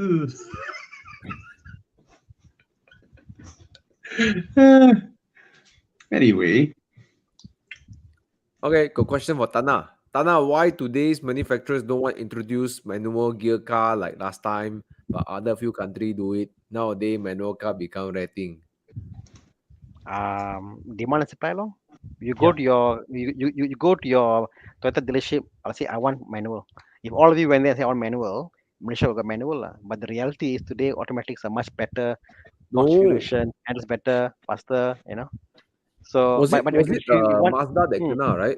They say that. Sorry, Tana. hmm. You say do that, right? But I heard there's one time everyone told the manufacturer they want manual, and then they bring manual, nobody want to buy. Oh, but exactly. So no, what I'm saying is if how to say, don't ask them, buy them. So if today, let's say, whatever manual cars out there sold out faster than what you call this one, and there's a quick demand, they'll say, maybe we should bring in more manuals, lah. Because think about Yeah. it, manual cars got lesser wear and tear, more liable than automatic in some cases. For the manufacturer, like, oh, lesser problem under warranty. Why not? So if there's a demand in Europe, for example, people are buying manual because they're used to it. But and olden days, what I call olden days, earlier, like 10, 20 years ago, automatic, it was the power loss was like 20%. Manuals have got higher power output. They are stuck in snow. They're stuck in dirt. They need more power, like, for the money they're getting. Fuel was expensive. The automatic manual cars were cheaper compared to automatic cars. In Malaysia, fuel is cheap. So you don't really care. So I don't know, the demand isn't there in Malaysia for manual cars, lah. Don't blame the manufacturer. And But the other thing also is that I believe manufacturers at a global level, I will not talk about just Malaysia, at a global level, they also want to steer us away from manuals, because with manuals, you can't implement ADAS. true. Hmm. And I think Everything also, has its own ADAS. thinking about this, the newer generation now, Hmm. they don't want manual. They don't want Yeah. manual. They want a car you can get in. I press where to go, the car will get me there. Yes. So talking about future Yes. demand is And the demand isn't there. They want autonomous driving. They want what we call um what they call your cruise control, which detects what they call adaptive cruise Correct. control. They want linkage assist. They want all manufacturing. So where is the demand for manual cars? There Yes. isn't. You know. Oh, and also when manufacturers offer auto and manual, it means they have to do two set of calibration work. Whereas if they do auto only, it's just one calibration Mm, and one validation. mm. And Desert Eagle, if you buy auto that's like a BM whatever, or even like a DCT or like sporty cars, it'll be as good as a manual, you know, Yeah. except the engagement of putting that thing in out, you know, that's the only bit. What is time driving? I'm not sure yet. My kids wanna come, I wanna come, I wanna go alone. I'm still in between. Up, it's like Isaac, Crispy, you know. He said on the day of the journey, he'll say, "What I do now? I took the car and I have to." Thailand. Tana, I Yes, have a yeah, suggestion. yes. You buy over the S5 Cabrio, Ah, and then you go Enduro, and then and you then come back, you sell it. I can sell it now if you wanted to. But in between, it'll be perfect if you bring that car to Enduro. Soft top 4-seater convertible, rekindle You your know love you, with you know the Audis. owner. You can call him direct, bro. I know the only exactly. No lah. Serious. The You Quattro. bring that car with your kid to Ah, Enduro, it will be mm, beautiful. mm. See lah. Yeah. The Audi We'll the see. Quattro. You just Honestly, think about it. I mean, that car is worth 100K anytime. yeah. Hey, how much Yeah. you selling for, bro? About 100, 100K lah. 100-ish. Advertising Huh? 118 lah, but can nego lah. Ah, Bro, you sell the Mondeo, you sell the E30, E30, 36, E36, E36, E36, E36, E36. Then you can buy I got- it. I got other car. I got other car, not E36 also. Yeah. Hey, bro, serious. I mean, Mm. okay. I think Tana must have an Audi in his garage. I think it'll be a A8 lah. A8 or A7 lah. It must be a quiet. No, why you go and choose a Quiet. car like that so far? I know lah. Tana is not A8 lah. Tana is Tana loves S5, No, S5, S6. Yes, Yeah, that's man. Tana. Tana loves Yeah. A8. Tana loves A8, but Tana is S5 or okay Bro, I A7. tell you, bro, What? your kids are Uh, still young now. They still can uh, fit. The moment when they are like, next time lah, when they are older, that time they cannot fit that time then only you do an A8 lah, right? And okay. bro, S5 Cabrio, bro. I've seen the car. See lah. It's Tana, beautiful. you It's get the beautiful. car, Ah, you get the weh. car, Con will wash the car nicely for you after Enduro for free. Few thousand, 1,000 ringgit. Before worth and after, kasi you. Yeah, and then Thomas will go to the shop and help you dress the tires nicely. Okay. Wow. Ah, That's like okay. good as signing autograph for you, bro. Autograph. All Okay. right. Marcus asking BMW 335 IE92 or Audi S4, the M Sport or the Quattro. Well, this guy is obviously really basing his shopping on powertrain and power levels. So what? It's about the same price also. Yeah. But 90? the Audi can go higher power. Really? Yeah. 335 also can lah. Hey, is a V6 supercharged, right? Bobby, you had that one, right? The B8. Yeah. It's by far more powerful, more responsive, nicer to perform daily in the S4. It only falls apart when you bring both to Genting and your BMW driving style. Then the moment you get used to BMW driving style, right, you will hate trying to drive in the same way in an Audi. Yeah. But You will hate turbo versus supercharged. Supercharged. You know? No, No, challenge here. There's absolutely no challenge here. By the time the S4 launches off in comfort mode, right? Your 335i hasn't even spooled up in sports mode. Serious. It's that big of a difference, bro. Both engines there's no challenge. S4 S4 can go has both and no bomb. lag. I Thana, mean, Nomad. you I can mean- you can get that in the S5. Serious, Tana, you try this. You get an E92 335i, put into sports mode, sport plus whatever lah, plus everything, plus until finish that. Then your Audi in comfort mode, you go full throttle, the Audi will lurch off immediately and say bye bye. I have a E92 T30i now lah, you know, and it's nice. It's nice. It's solid. Yeah. It's You see, you did not sound describe it as fast. You only describe it as nice. Yeah. I'm I'm talking about the NA, you know, and I've also driven the 35 also. It's fast. Yeah. It's brutally fast. I took it to Semuanya Dam. Wow, Mm. it's tuned, like, you know, by my Kia is quite brutal, you know. So I actually quite like the 35, like, you know. So Yeah. you know, But I think Thana is the Audi guy. The Audi. where did Thomas become an Audi fanboy? No, I'm No, not he's Audi not. fan. Thomas is He's channeling not. his I inner tell you, Thana. this guy. I will not channeling buy his an inner Audi, Thana, you but see. I know Thana will appreciate an Audi. You know, Oh, Thana yes. is fanboy I like Audi. Audi for its like cruising capability, like A6, Yeah, A7, that- Yeah, that's A8. the I like whole point. that, you know. That's the whole point of this car. Mm. It's nice cruise, high speed highway, nice windy, long windy roads, and that's it. Not doing the Mm. not crazy the Thomas happy, Yap, you know. not the Thomas Yap kind of, you know. The car looks like this, but actually it's going straight. The Not bad. M2 Wait doesn't lah. want to go straight.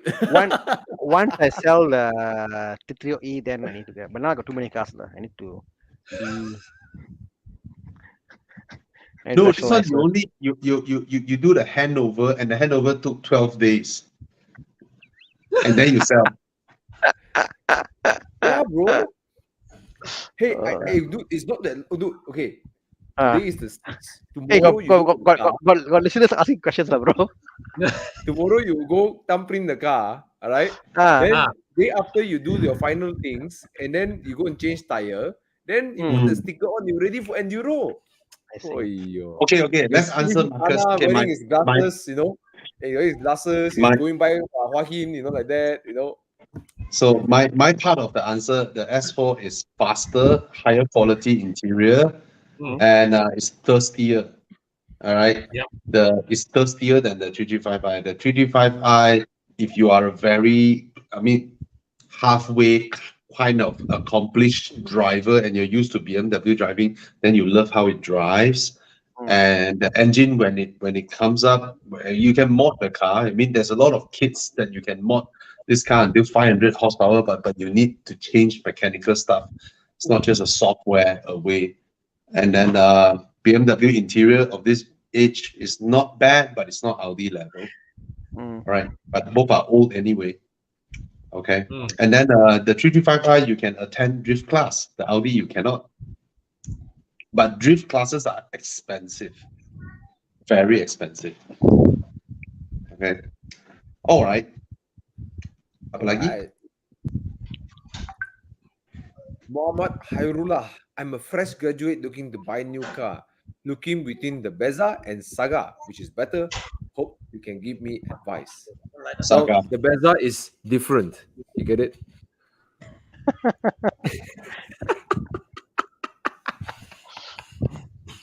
And the saga has a story to tell because it's a great saga. Okay, anyways, that's the question. I prefer the Saga even though it has less perceived space. I just prefer how it drives, how it rides. Not a modern engine, Yes. unfortunately. The Unfortunately, it's not a modern engine. The Beza has a modern engine, proper modern engine, and that's about it. The Saga is thirstier, but the Beza is badly engineered in my books. A good engine, good gearbox, and then the rest of the car, they a bit chincai lah. They just, they just push the metal all the way out so that it's very spacious inside. The ride is horrible. I sit at the back of the Beza, I really feel like puking, I tell you. Suspension is horrible. Yeah. Yeah. But the The Beza Saga, has something that the Saga But won't why? have. But if you want to buy these cars because they are reliable and you want to cut down on your maintenance costs, then why don't you buy a reliable used car with your budget, right? Your 40K budget, you can buy reliable used cars like I don't know, like a Vios, like a Vios. old Civic. Old Civic can get old Civic, very old, old Corolla, lah. Or Can. you You go for save your Vios. money, you save a little bit of money, also buy a car that you can get loan, pretty new, very reliable, and the handling will blow these two away, which is a Suzuki Swift. 2016 Suzuki Swift is about 30 over thousand, and it's a very reliable car, very low maintenance car, and it drives like a hot hatch. The Suzuki Swift. Is it 30 plus 2016? Can't be that cheap, right? You search and see. The Suzuki. previous Swift.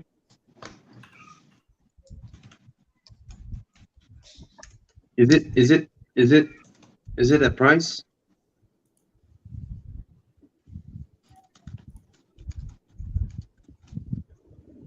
Uh, 2016, yes, is you can get 45, 40K, 44, yeah.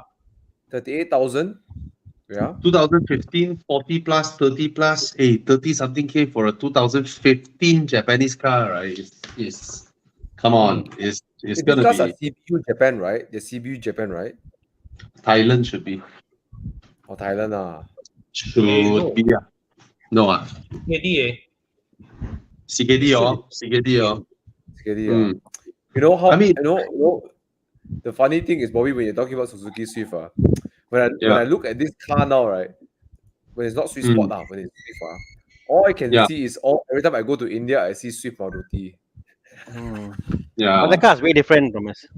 The Yeah, Maruti but is but I engineered just way look at the different. shell, right? I They keep only look thinking of the same. Maruti Swift. Mm. What are your thoughts, Thana? A Suzuki Swift, it's a modern car, modern engine, modern gearbox, 2015, 16, and it's the Yeah, previous I gen. think it's Suzuki reliable, no issue, Yeah. Yeah. Small thing I noticed that my friend has a Suzuki. The aircon can be expensive, but that's like one off every 5 years, 6 years. One issue is there. Yeah. The kind of stuff, Other than that, no issue, But It's yeah, a much they got nicer car. yeah.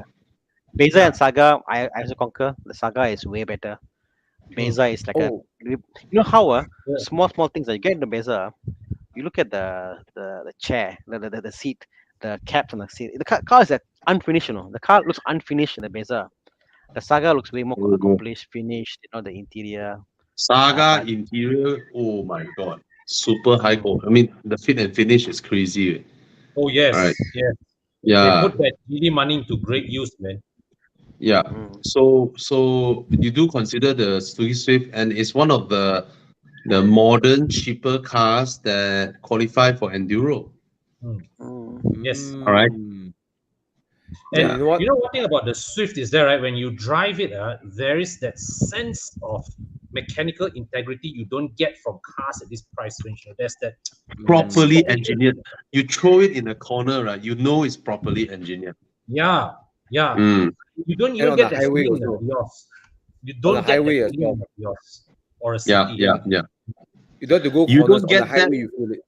You don't get that feeling from the same generation A class, Ouch. right?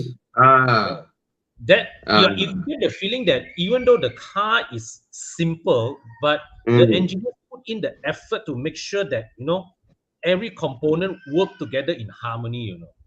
It's properly engineered.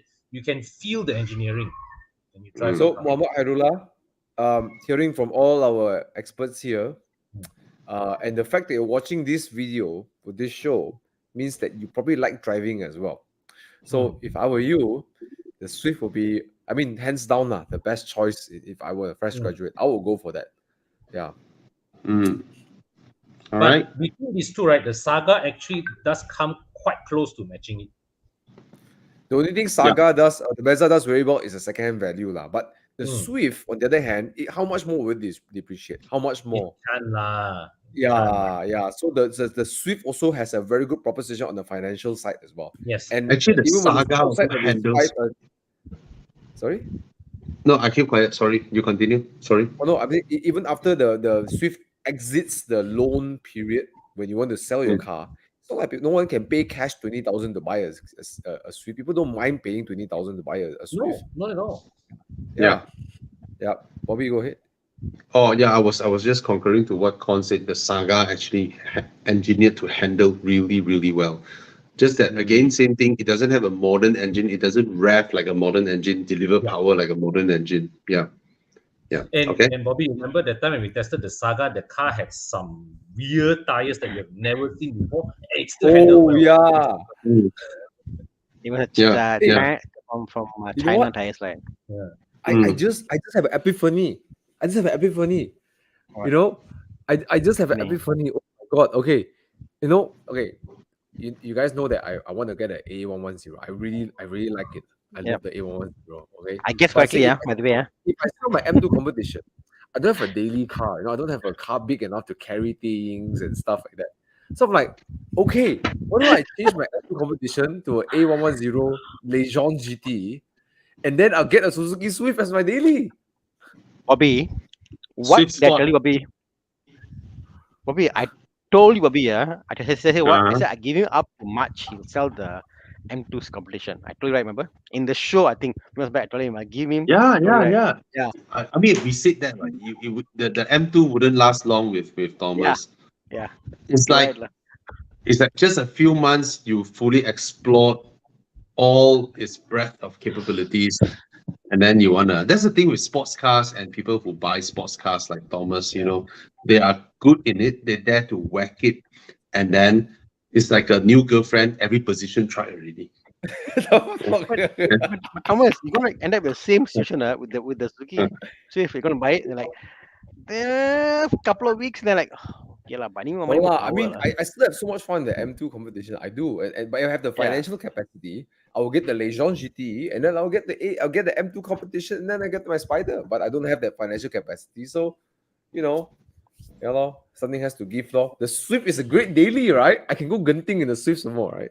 Hey, Fantastic. I want to get a Swift. I want to get a Swift because I want to teach my son to drive. He's tall enough now, so I want to get one. let's I want to get one. do a Swift club. Come, Swift club. Yeah. I was wondering, should I get a manual and teach him how to drive manual? I decided I give up the idea lah. Screw it lah. Why? Because trying to teach someone to operate a manual now, right, might just take away the interest in wanting to learn how to steer the car. But I think you should teach him how to what's a manual, get in the car. So because I think as for me, the first thing I learned drive a car was that the clutch and how it works with the accelerator. That lesson for me was very important. I know about you. It becomes muscle memory, right? It becomes muscle memory, right? Because the one thing my brother told me, he said the manual car, he said, this accelerator here, I want you to drive it. I said, okay. No matter how you drive it, you will not die. You will not kill anybody. But you use the clutch, you got the clutch, then you will die. So you know what I mean? So he said, you can drive as hard as you want. Take out the clutch and a Saga. So then I became like not fear for the car. So the fear of the car is like the car is powerful or I hear all sound engine or whatever. So to get over the sound was the first hurdle, the acceleration, the sound, or whatever. So because when they panic and they're like, I panic, I slam, and they what do I do now? So that thing is there. So I encourage anybody if you can try manual first, at least few lessons, then you go to your automatic. But you must get that idea what's the clutch in, Okay. You convinced me. Yeah. Safety. Yeah. Okay. Just tell Uncle Thomas so cool drive manual, so he will learn how to drive manual. Give him my E30 manual, Bobby. Very good. Easy to drive. 318. Okay. Hi, how is asking Lexus NX 350F Sport or Mercedes GLC 300? GLC for me. Same. Yeah. I'll get the GLC. I prefer the GLC over the NX. Yeah. Mm. I'm betting they are about the same price, and the GLC is just a bigger car. I think the NX is more the price holds better than the GLC lah. I think lah. It's I the- Oh, think that. GLC not bad, wait, bro. GLC is so much sought after, I tell you this car. Really Oh, tahan lasa, the price. Okay. Oh yeah, it's well yeah well I can imagine I guess because SUVs in this premium range is been very sought after. Yeah. But See, yeah, GLC for me. 200. Thana also GLC, right? Or GLC lah. Yeah. Okay. But if you throw in the XC60 in the mix, then you know where answers are already lah. Right? easy A choice. Volvo XC60. Yeah. Okay. Yup. GM 2014-ish Q50 Infinity versus a 3 Series. Like the Q50 more, but worry about spare parts workshops who can work on the car. Yeah, he's correct. Okay. Answer your question. His worries are correct. Yeah. Fuck it, bro. Don't buy the car, bro. No, this one also actually, catch worm put inside the S. I don't think it's even a great looking car. Sorry, I don't think it's like It's so not. good looking until you want to fix it and love it. No, it doesn't have that. You right? you park it next to a Mazda 6, right? You cannot tell the Q50 is a premium car. I tell you, they are more or less there, you know. And then, but then this one just claim I am premium. Like how? I don't care. No. I'm premium. I know how. One looks awkward. One looks nice.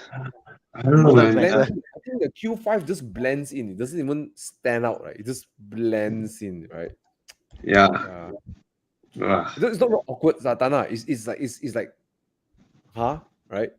You know. I don't Oh, there's one understand good thing. There's one good thing. The adaptive cruise control has no warning if you don't touch the steering wheel. Absolutely no warning. If you find my video, I was in that car on the highway without my hands touching it for 14 minutes. Wow. 14. Until, highway, they put the cones. They slowly put the cones to gradually move you into the lane, right? Until I saw those cones coming, and the car is not reacting, of course, right? The car couldn't read those cones. So I wanted to hold my steering wheel to slowly ease my car, follow the lane. Then I realized it's too small an action. The car don't care about my inputs. The car is still going straight because the Q50 under adaptive cruise control mode, it detaches the steering wheel. It freaking detached my steering wheel. So my Yes. steering wheel is turned a little bit, but the car is still going straight until I yank it, and then the fucker thinks like, oh, let's couple it back. Then the car steer. Oh, I Actually, tell you, after that, I don't dare to go into adaptive cruise in that car, man. because I do not dare. Because the Q50 uses steer by wire. There's no steering column. That's the thing, bro. It's scary. It's scary. It's Wow. scary. So is it a feature, a benefit of the car? It's stupidity, It's I don't know, man. Early days adaptive control. Okay, Yeah. quick question here. 330i 2016 on IS 200T. That's- See, nothing much. Yeah. Hmm? Yeah, I go feel ahead. I feel bad being single-sided, Bobby. Sorry. I feel bad being single-sided because I can appreciate the Lexus, but the T3i in this generation, I don't like the suspension. I prefer the car. The suspension is better than Lexus. So This is the thing. I celebrate when I see people buy IS 200T, and then I will give him a thumbs up. I'm like, wow, nice man, nice car, bro. Which I won't say the same thing to a F30 owner lah. They're everywhere, Mm-mm. right? They are like Proton Sagas at Bangsa, right? And but there's nothing quantifiable that the IS is better than the 3 Series. Yeah. And then to make things worse, Bobby will give thumbs up to people who buy IS 200, and then he'll go and buy a F30 330i. That's the thing. But then, I don't know, man. I feel bad, but yeah. But You see, okay, I- but the interior is better than the 3 Series. The fit and finish, the use of material, proper Usability, seats and all that. usability of the infotainment. It's okay. It's not only not usable, you can't Android it. Oh, So yeah. So to me, that's the main thing. Here's a car. Okay, I'm trying to understand who buy Lexus lah. They buy, oh, I want price not to depreciate. That means you're worried about the next fellow buying the car, not you. You just buy the car Mm. because in the interior is so nice. Yes, but I can't mod it. I can't change the player. But you're forced to use it as is. Then they say, oh, the car is quiet, comfortable. That means you can't trash the car. Trash the car is not like a BM. So it's like people, I mean, I can get it. They buy the car because they want to keep resale value. Next person drive the car. It's nice to be in. But then there's a BM lah. So see, No. I got an idea why people buy Lexus, Thana. why? Because I hang Let out me. with my father's friends and all the Chinese uncle, okay? Ah. See, when people buy a car, they want to buy it for 5, 7, 8, 9 years, right? And then the last thing they want to deal with is car having issues. But then Yeah. Toyotas are not premium enough for them. But then BMWs, from all the stories they hear from friends, they don't dare to buy it. So they want a Japanese car but premium, But Japanese You're right. reliability. You're right.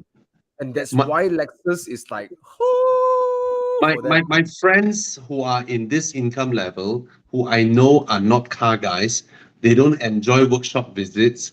They don't want to indulge in studying between the differences of PS4 tire versus Continental CSC, whatever shit, right?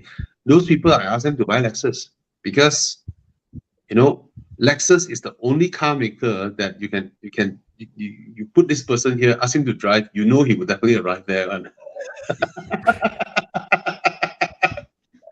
Yeah, so Tana, and because of that, the price Yeah. the price holds such a value for them. Easy Like, way. Yes. Yeah. you say 50,000 ringgit discount or cheaper and the 330i, they're like, no, I'll still buy it. It's not the Serious. thing that Young Flash just now. 2017 IS is going for 190. 190.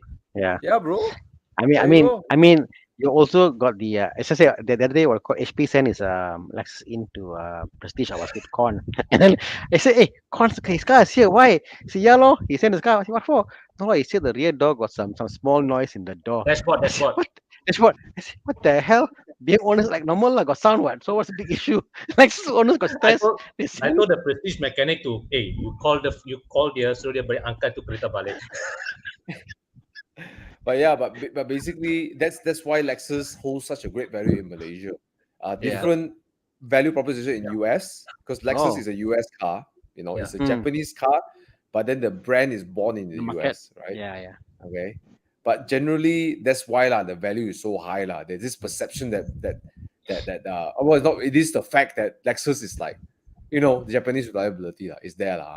Yeah. And so hence that's why the whole infotainment system, the gearbox, the sportiness, all this doesn't matter for them. It doesn't really matter for them. Yeah, Yeah. nonsense. Because they're like, oh, I own for 9 years, 10 years, ma. Then never mind whatever Yeah, even the price difference never mind also. Con, I can find more than 30 Mercedes GLC 2015-16 going for around 200k. X3 same year X3 110k. Yeah. Oh. Oh my god. Lexus power, man. Hybrid or what? No, GLC, Look, normal this GLC. No, the GLC. X3 hybrid. X3 non-hybrid. Trust GTI is saying, okay, Trust GTI 333. I got my wife a Lexus NX 200T from a 5 Series. It's a great car. I don't waste money repairing. Exactly. That's exactly why Lexus has that value. Yeah. Mm. I mean, Because only there's- lessons. Yeah. And you know, right, if let's say you roll up in a 3 Series versus you roll up in a Lexus, I know the guy who rolls up in the Lexus is the guy with more money to spend. Absolutely. Yes. People who own Lexus are usually more net worth high and cash rich or own more properties than the average guy who drives the 3 Series. Yeah. Okay. Hey guys, was thinking to get a BMW 535 GTA. A bit hard to look over the looks, huh? Any advice? I think it looks good. Well, okay, hold on. If you don't like the looks, don't buy. You can't. No, looks is I think it's subjective lah. You know, I think it looks good. You know, so I don't know Rexism. If you don't like the way it looks, I would highly suggest you to stay away from it. Right? Mm. I think that's it. If Why Thana, do you even want Thana this like car? the looks, Thana can get it. If you don't like the Yeah. looks, then you shouldn't get it, no matter how much you know it's I'm thinking about why does he want the 535 GTI? Exactly. Why he wants? Is it Oh, it's yeah. cheap. It's Cheap, cheap. Available for loan 60 plus K, bro. what? Wow. Yeah, 2012. And the I'm engine looking is so at the good. 2012. yeah. Damn. Anyways, let's answer one or two more questions. Then we go do where's my car. Since Jiang Yeah, is lagging really bad, I'll be hosting it. But don't worry, I didn't see any of the cars yet. So okay. I think the thing to worry about this car is the dual opening boot mechanism, lah. Mm. All right, that boot is crazy heavy, and those power boots are not cheap. When they break down, you won't be able to lift it with your arm. Yeah, that's about it. The 535 GT A7. Oh, A7 is fantastic. Yeah, why buy the 535 GT? Get the A7. It's a much better car. Mm. All right. Hey, Tana, the day I drove Yep. the A7 down to JB, right? I was Mm. like, man, Oh, I'm like, I mean, like, if I got a choice between an M2 competition and an Audi A7 going down to JB, I'll take the M2 and I take the A7 any day. Mm. Super nice. The throttle response, the brake pedals, the steering, like How so. quiet it is. Oh yeah, and the way it barrels down the highway, like I was going Yeah. at speed. I was like, I'm going that fast. I'm like, oh, you know, like, That's what Audis are nice for. and in the rain, right? In the rain, it's like, oh, okay, I got a lot of grip for you. No problem, Thomas. I got you covered. Put this way lah. My A6 before 240 easy, bro. 240 Yeah. steady easy, no issue. And then I get to Iskandar. There's some curvy roads, right? Then I start pushing fast bends. I'm like, oh no, actually not that bad. Hey. No. You push Actually, it. it's not bad. It's actually not bad. It's actually not bad. Okay. Okay. It doesn't have the understeery feeling in the Audis 2.1. are great in your 99% of the day kind of usage, which is Yes. Yeah. But Yeah. the A7 doesn't Fantastic. have the understeery feeling. Doesn't have the understeery feeling. It's not that bad. Yeah, Mm. it's quite solid. Okay. You know, last time why you understeer when you drive the Audi in UK one? Oh, S4. I drove an Last time, S5. yeah, in yeah. Malaysia. Why? Because you suck last time. Bro, no, bro. Now you drive no. better, you won't understeer that much. Yeah, I agree, Thomas. I think so, Yeah. lah. No, bro. It's very frustrating to drive an Audi like around. Bro. bends. But if you think about like how you drive now, you are like I think you can become a race car driver already. Your skill level is Yeah, crazy. Hey, when You you drive. first bring your Spider out, I can chase you easily in my 6 Series. Now I totally cannot. Like, few corner, I don't know where you go already. Now you're like, oh, steering is not for turning. Turning is for you using the throttle. Steering is to accelerate. The straighter it is, the faster my car accelerates. The more I throttle, the more sideways my car goes. You know. Now you totally reverse these two things already. So yeah. So okay. So now we can say bye bye to you in Genting drives already. Bye, Thomas. Yeah. Phew. No lah, but anyways, I love my Audi friends. Okay, so This guy. Wait. Andy Chew. who are you? Where are you from? BMW has an indestructible gearbox, 8-speed Yeah. indestructible gearbox now, right? I tell you, there are more Velfire and Alphas that has a gearbox breakdown issue than BMWs. Yeah, So absolutely. yeah, so anyway, Even yeah. the DCT, right? The DCT from the M cars are actually quite robust, you know. Yeah. And the 8-speed ZF gearbox is known for reliability. Indestructible, the 8-speed ZF. The only caveat is that you don't listen to that old advice when they say it's lifetime don't need to change oil. I want to make a thing here, boy. I think we spoke about the Zeta gearbox before. Purely from people who have done this Zeta gearbox servicing and stuff. There are cases where there is issue. I think you should not don't do a full flush, because what Yeah. happens is what called the clutch material gets into the transmission fluid. You see, there's grit there. This People who have applies done to a all gearbox. I just want to say this all first. so All the gearbox. so the moment you do a full flush, case filter and all that, there's a chance whereby your gear will slip because there's not enough clutch material. Clutch is gone already, because that's not engaging. So the best thing I've seen is people who do like a half flush. They just open the nut, filter come out, they put back, it's done. A full flush, there are chances if you're not properly serviced, you are gonna lose that So thing. the thing is this, the key is this: if from day one you use your car, every 30,000 km you change your oil, then you flush it, then you can continue doing and following this regime. But if this car has gone through 100K without a gear oil change, that means you have a lot of little bits and all that, all in their own comfortable space where your car is still operating. Don't go and suddenly flush it. If you flush it, these things will come out. They go to another place that they're not supposed to belong there when the car is working. That's when it screws up. An experienced mechanic will tell you, don't. If the mileage is already high, they will explain this to you like that, law.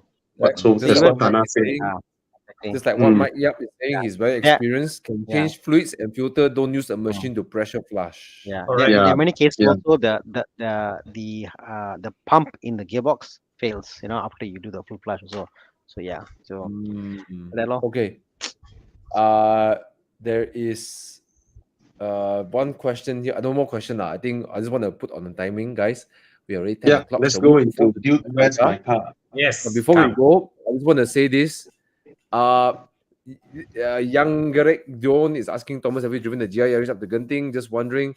Unfortunately, I didn't because I was in quarantine coming from Dubai. And then Tana was telling me how amazing the car was over the phone, and Bobby also. I'm The like, only oh my car, Thomas, God. I went to Genting. I went up and down, consider eight times lah. 1, 2, 3, 4, 8 Ah, times I did that. You serious? No joke. That day I did and the whole that automatic blip thing I on and off whatever. I did that for Thomas. The only time in my life I did that because why? It was so enjoyable, so much fun. Okay. Throwing this out there, I'm gonna post on Facebook also, Horizon. Mm. Any GR Yaris owner, come meet up with Thomas. Has to be after Enduro, right? Or this Saturday, are we still doing it? Yeah, we can do this Saturday or Sunday. Yeah. Yeah, this Saturday. Any one of you know anyone with the GR Yaris? Bring your GR Yaris. You can make friends with Thomas. Maybe you guys swap cars. Then Thomas can drive your GR Yaris. I don't know whether Thomas. Anyone is kind enough Thomas. to let me review your GR Yaris, Thomas will be very happy. And Thomas will promise not to push it to 100%. Okay. Yeah. Will you do like a car swapping thing with the guy so you can experience your M2? I don't know. Up to you lah. Okay. Quick answer to Davies. No, unless you pay me a good sum of money. Okay. Okay, I want to answer him. Yes, if you get the multiplier, we'll have it as a backup car, penalty car for Thomas. If No, bro. You to get in the car, I need the place to be. I'll park at Con's place. I will go and collect the car. at 2 in the morning and no lights on, so I won't see the car. Then I'll be fine. Okay. Yeah. I don't need to see the exterior, but the interior. Okay. Anyways, let's go do what's my car. All Yeah, right, man. guys. This is a game we play. Hey, Chiang, you can operate. Okay. Can. Okay, Chiang, okay, let's go. Okay. Join us in the comments as well. Let us know what cars you pick. All right. So let's go. So we can sleep early. Okay. Round 4 today. Let's go. I'm very tired. You are in your 20s and you seek an active lifestyle Wow. vehicle. What the heck? Okay, let's go. Okay, this is Nani? Daihatsu Rocky. This is a. you This is a Ativa. Ativa. And then the next one, he will show the Subaru one. I tell you, the next one, he will show the Subaru one. Wait, let me guess. Hey, Oh, yeah. Eco Sport. Oh, Yeah, I want to kill Chiang. Chiang, you know what? You can put I the know why. Ativa here also. Bobby, I suggested to him EcoSport as a very difficult car to disturb everyone. Now he go and pair it up against the Daihatsu Rocky. And he chose the best looking Eco Sport, you know, he tried his best. Okay lah, I will go with the Ford lah. I don't understand the EcoSport. I really don't. Like when Why? Oh, that it's time easier to they understand, launched the Thomas. car, right? It's so Mhm. small. I mean, Because they use the Fiesta platform. yeah. It's They a try to SUV the Fiesta platform. Okay. When you pay What do we call a Ativa? 120,000 for a new Chiang, you EcoSport. succeeded. You made Yeah. me pick Ativa. Ativa is a jacked up Myvi ma. So this is a bad jacked up But wait, Fiesta. when they launched the EcoSport, But this one is all-wheel drive. Yeah, This I is understand. Daihatsu Rocky. wait, if the people will call you badging up lah, Bobby, when you drive that car. Okay, but you look at the EcoSport, right? I mean, when it first came out, I'm like 120,000. Hey, have you seen EcoSport going around these days? Any of you guys see any like EcoSports? God. I hardly see them. Hey, this Yeah, is a yeah, better it's not- example. I tell you, Chiang, he got a soft spot for Ford one, so he picked the best photo he can find for EcoSport. I tell you, the EcoSport looks like a crap piece of shit. See the guy's smiling. EcoSport. Smiling. Look at his fuck face. I tell you, EcoSport is horrible looking guy. I know. I sent Jiang the there was a launch. I think Portan article with EcoSport. So I sent him the picture. Oh, he saw all the pictures, got all the Leng Lui inside there. So maybe he tried to make EcoSport nice. I picked the Rocky lah. No one's selling EcoSport in Malaysia. How come? No, there's no second-hand EcoSports. I mean, I don't know. Nobody seems to drive. I think they are too embarrassed to let people know that they own this car. So they rather not sell it. In a country like India, in Mumbai, right? The EcoSport makes sense because you need a bit more height. You need the travel of the suspension, and you need it to be small, because you squeeze through the traffic. Because in Mumbai, traffic is mad. Okay, right? That makes sense in that part of the world. But in Malaysia, why for 120,000 ringgit at 2014, you could go for a CRV, and then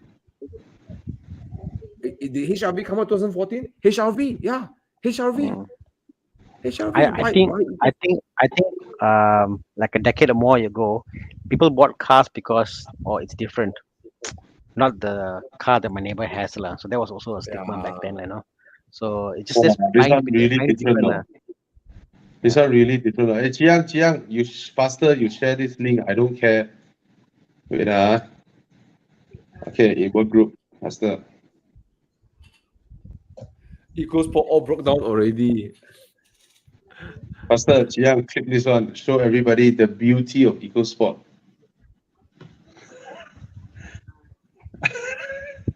What is that? That's how the EcoSport in Malaysia looks like. The one he showed, it's not. Come on. Yeah. There we go. Show everybody. Ta-da! Hey, check Look at the door open like that. The rear open like a fridge. So cheap, huh? Look at the lights. 27,000. Is it running a dual clutch? That Yes, power shift? yes, yes. Oh It's the DCT. Lord! Please One more avoid thing this. to break down. Buatan It- tak tahun. tipu, tak tipu. Kita Buatan tak don't. takut tahun. Kereta ni kita tak takut tahun. Kita tak takut dia punya gearbox. CBU bro, CBU. Oh yes, they are all CBU. Boleh hantar dokumen dulu untuk try loan pula. Cat masih Wah. original. Wah, Tengok one lady ada owner sikit 30 salah. tahun. Dia Gearbox buat lancar. lancar lagi. Dulu. Wah, lagi murah Siap dari ada Mybi. push start. Oh, 100K back then, huh? Tana, I know already, Tana. If you do 24 What? hours drive, right? I'm gonna buy a Ford EcoSport just to drive around with you guys. I found my car. I don't think it's painful enough for you, lah. Unless it's not if there's a painful, if my car breaks down, I have to jump in the Fab Multipla, then I will buy a better car. But if not, I'll buy this I car. think it It's too should be a landslide, right? Everybody would pick the Rocky Ativa, right? Yeah. No, halfway. Yeah. Some people, 1.0 cylinder time bomb, okay. Trend SUV, EcoSport over there's no juke lah, bro. Okay. A lot of Oh Ativa. my god. So many At least it Ativa. looks better lah. It Yeah. doesn't look retarded lah. I mean- right?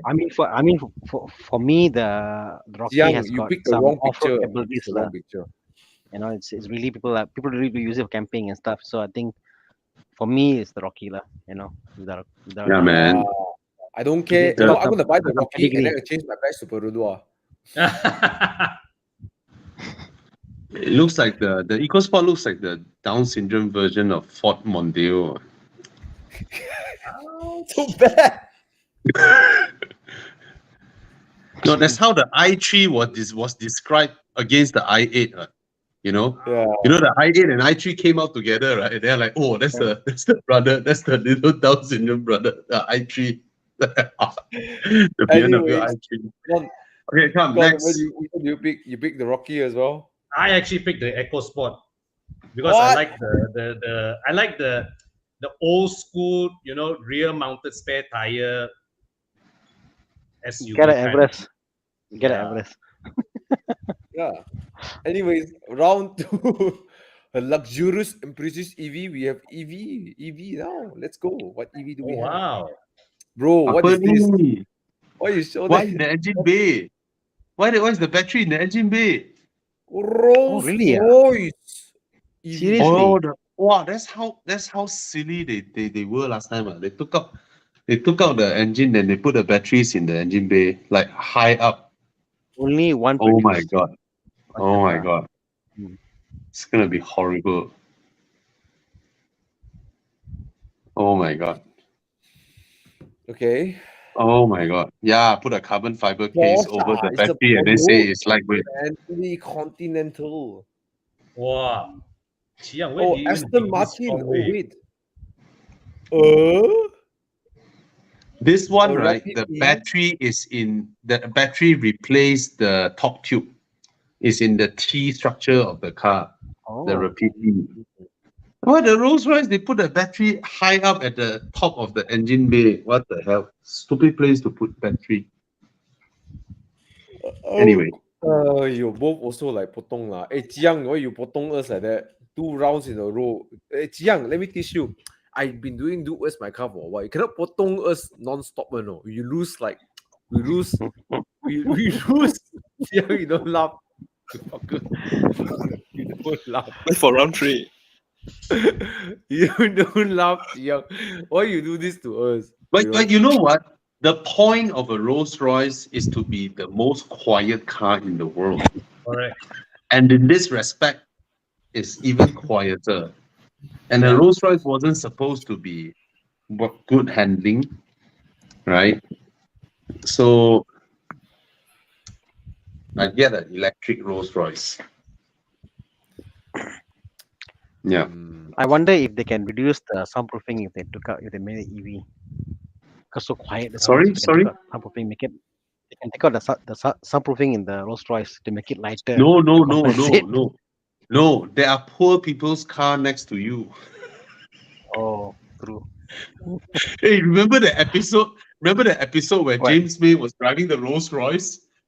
He was driving, as a car guy, I don't know, okay, all the commenters, right? Do you guys do this? No matter what car you're driving today, right? But when you see a nice, proper car guy car, even though you're in your Porsche or Ferrari, right? You still look at the car guy's car and then you still give a thumbs up, Yep, yep. I mean, I still do that. I still do that, I see a Starlet, I see a March Turbo, I don't care. I still go like nice. But James May, right? He was in his Rolls Royce, jamming through London streets. Oh, that's a nice Fiat. So as he passed by the Fiat, he looked at the driver. He wanted to like smile and say hi to the guy, right? When the guy turned over, he was like, "Nice car." And then the Fiat driver is like, "Fuck you." Because James May is in the Rolls Royce, the new Rolls Royce, looking at the Fiat owner and saying, "Nice car, bro." And then the guy is like, "Fuck you." That episode was hilarious with James May. That one, ayo. Wow, Eugene Lau so savage. I usually thumbs down Atida drivers. Don't lie. Don't like that lah. Okay. Don't lie. So make your Nothing good. pick. Nothing good to say. Don't say anything. Yeah. Okay. Bobby Ang picked the low loys. Then Thana, Oh, Aston Martin. Aston Martin, Con, I'll go Aston also. Okay. Aston Martin. Which one do you Thomas. think Thomas will pick? Even though I agree with Bobby's logic. What do you think Thomas will pick? Aston Martin. Aston now, of course, you need to corner your cars, but No I'll get a Rolls Royce. Yeah. It's If there's a EV graph, if there's a graph of like car handling and how long you keep the car, the worse the car handles, the quicker you sell your car. So no, the reason I picked the Rolls Royce because I already have the refit. Oh, I like the Rolls. I think okay. Here's the thing. This car you use, okay, both this car, right? You're gonna drive it as it's 4-door, right? I'm thinking I have a convertible, I have already a sports car, M2 conversion. Hey, I should get a car that I can sit behind, and then when I roll up in a hotel lobby, I look damn baller, right? Get a Rolls Royce. okay. Yeah. Low Loy. Hey, let's see our Your friends weekend picking car for for black tie events. black tie Rolls events. Royce and repeat. Oh, 992 Targa 992. Oh, that's my favorite night. That's my holiday favorite design. Porsche now. oh, This You is know my what? This favorite 992, Porsche right? now. oh, this is The this is 992, right? one of The the rear 45-degree angle is so good looking. It's so good looking, this 45-degree angle for Hey, this. is 991 Targa prettier or 992 Targa prettier? 991.2 Targa prettier. 991.2 Targa prettier. Okay, what's next, bro? Black tie event. Who? Lexus. Oh. LC 500. LC 500. Oh, easy choice for me lah. Red Pure. Yeah, wait. We should do this lah. Let's all guess what Con will say. Porsche lor. Easy choice lah. It's easy choice for me. Bobby, Black what tie would you pick? event. Yeah, man. You struggle. Now struggle already. I mustn't go there and make noise in my car. I mustn't go and like rev the car to show, oh, this is a LC 500. It's a nice engine or stuff like so Porsche lah. Come there quietly. Chill out. Looks good. Yeah, Porsche. It's Porsche. I mean, I like the Lexus LC's engine, but when you put a 911 Targa, all bets are off lah. I mean, the Lexus 500 engine is so beautiful, so alluring. It's so alluring But would you go to a black tie event and then rev the engine? And then... but you know that the LC 500 may have the presence. Minus the engine, minus the engine, let's say this was running not the engine is there, and it was just a normal, let's say a six-cylinder engine, or whatever, would you get the LC500? Oh, that one It wouldn't looks, even be a close call for me already. See Wong Fei Hong say this. Wong Fei Hong say Porsche for the brand law. See Wong Fei Hong, understands not only kung fu, but he also understands cars. mm, Bobby is like stunned already. Yeah, because I remember how both cars interior felt like. And the Lexus felt more expensive, right? By far, Sure. like by multiple magnitudes. And 911s are everywhere. But not a But Targa. basket case. Not the Targa, yeah. Not a Yeah, Targa, not though, the but the Targa. basket has Yeah. a Targa. The Targa has got a bit of a classic Porsche feel to Yes, it.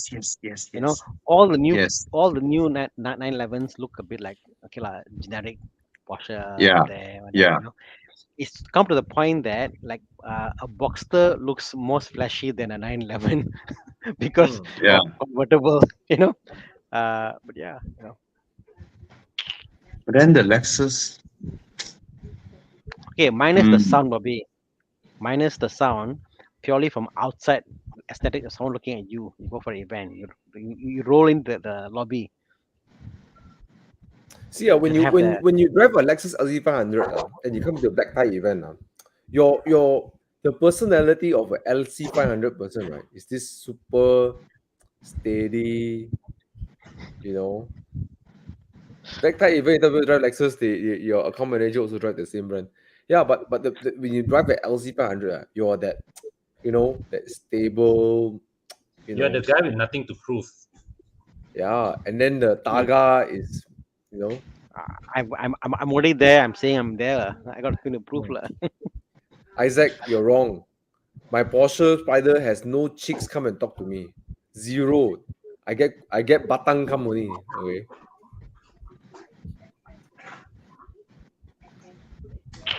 LC500 for me. Is I'm thinking my about this. kind of car. I thought about it, Bobby. I I love think the Targa. Yes. if I drive a 911 and then let's say after black tie event I go Genting or I drive people will think the 911 goes fast, but I drive an LC500 fast, people know that the driver is good. That's true. True. Yeah. Yeah. But you know what? This stuff. No A45s will come and catch out me if I drive an LC500. Right. Yeah, you drive a 911 Targa and all that 911, right? Then all the 911 fellas will say, "Cheh, so heavy the roof. My GT, the wing can generate so much what 992 the double wishbone and then the Lexus guy is like, my old Civic also got double wishbone, right? You're so high talking about double wishbone. Like it's the next best thing like that. Pui. Yeah. Okay. I go for LC500 convertible. Oh, I really like how it feels when you sit down in the car and then you hold that steering, right? It is really nice. I'm Lexus Yes. 500. yes, LC500. yes. You know what's the funniest thing with the LC500? You know fucker Toyota, right? The gear knob, right? You can always turn the gear knob and take out the whole gear knob. You know, most Japanese cars are like that. So you So can in do the that for the dealership, they take out the gear knob. Right? The LC500 also, you can twist and take out the gear knob like that. So there will be times when you're driving the car, if you push it to like plus minus or whatnot. Right? No plus minus. If you like twist the gear knob, right? There will be times whereby in that pristine interior of yours, right, your gear knob is pointing elsewhere. But then you can turn it back. Serious. The gear knob is by twisting one. It's like so high quality, and then you have this, crude It's engineering. for versatility of repair. What? This guy said this. Crazy, yeah. Wow, I want to know which neighborhood you live in. You live in. Where do you come from, Chris? Mm. Maybe it's not from Malaysia lah, but yeah. Hey, you know what? I live in Damansara Heights here. I have Mhm. never seen the LC500 around, but I see a lot of 992s around. Yeah. Come on, man. Porsches are everywhere, bro. Everywhere. You Yeah, drive when you around say every day. when you say Every day T-Series, you see two. when you say F30 is like Proton Saga and stuff. In Bangsa, yeah, it's so many F30s and C class around. Yeah, Hot man. choice lah. Yeah. You know what? It's- I actually found a LT500, the hybrid version, for sale in Malaysia. Oh. Hey, Which, hold on. We got one last Why? few words by car, so let's answer this. Thana, Mm. which one you pick? Me, Bobby, and Con already decide. I'm smitten by Porsche and Targas lah. So Okay lah. Two I Targa, melt two I LC500. melt in the presence of a Targa. Like, oh, Yeah, man. Mm. Yeah, man. I love Porsche for its classic design. I don't like the 992 because it looks a bit new and sporty and big, whatever. Yeah, fat and stuff. But the Targa somehow retains that look. When you get closer, like, wow, car so big, that's the thing. But from far, you see like, wow, the car looks beautiful, like, so yeah, Targa, man. You know, the LC500, right? I'm just imagining myself like, going through hairpins and just power sliding the car around, like, oh. yeah. It's more me, you know. I'm more the cruising. Oh, look at the interior. Just look at that. Just look Sweet, at this, man. My God. Yeah, cannot. My gosh. I remember the tactile feeling of all the things. The Oh, feeling when yes. you Oh, touch. yes. Look at the door Yes. handle. There's the handle on the seat. The seat when you pull the Oh, seat. yes. Yeah. Wow. That one is for the seatbelt runner. The seatbelt runs through that. Okay, Yeah. okay.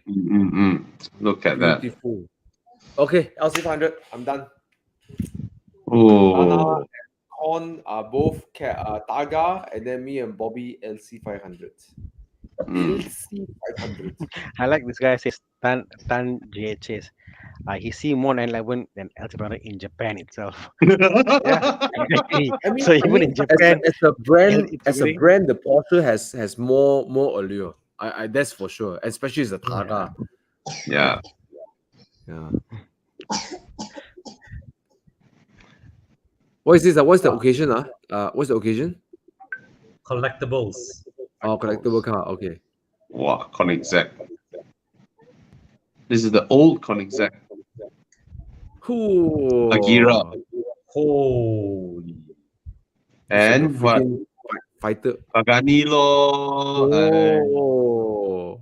I like the way it's collectible. Whoa, look at the front. Whoa. Chiang, you damn bad, Chiang. You pick like one of the latest, most expensive Pagani, and then you take a Agira where Koenigsegg haven't learned how to make nice interiors. Take a more modern one, cannot man?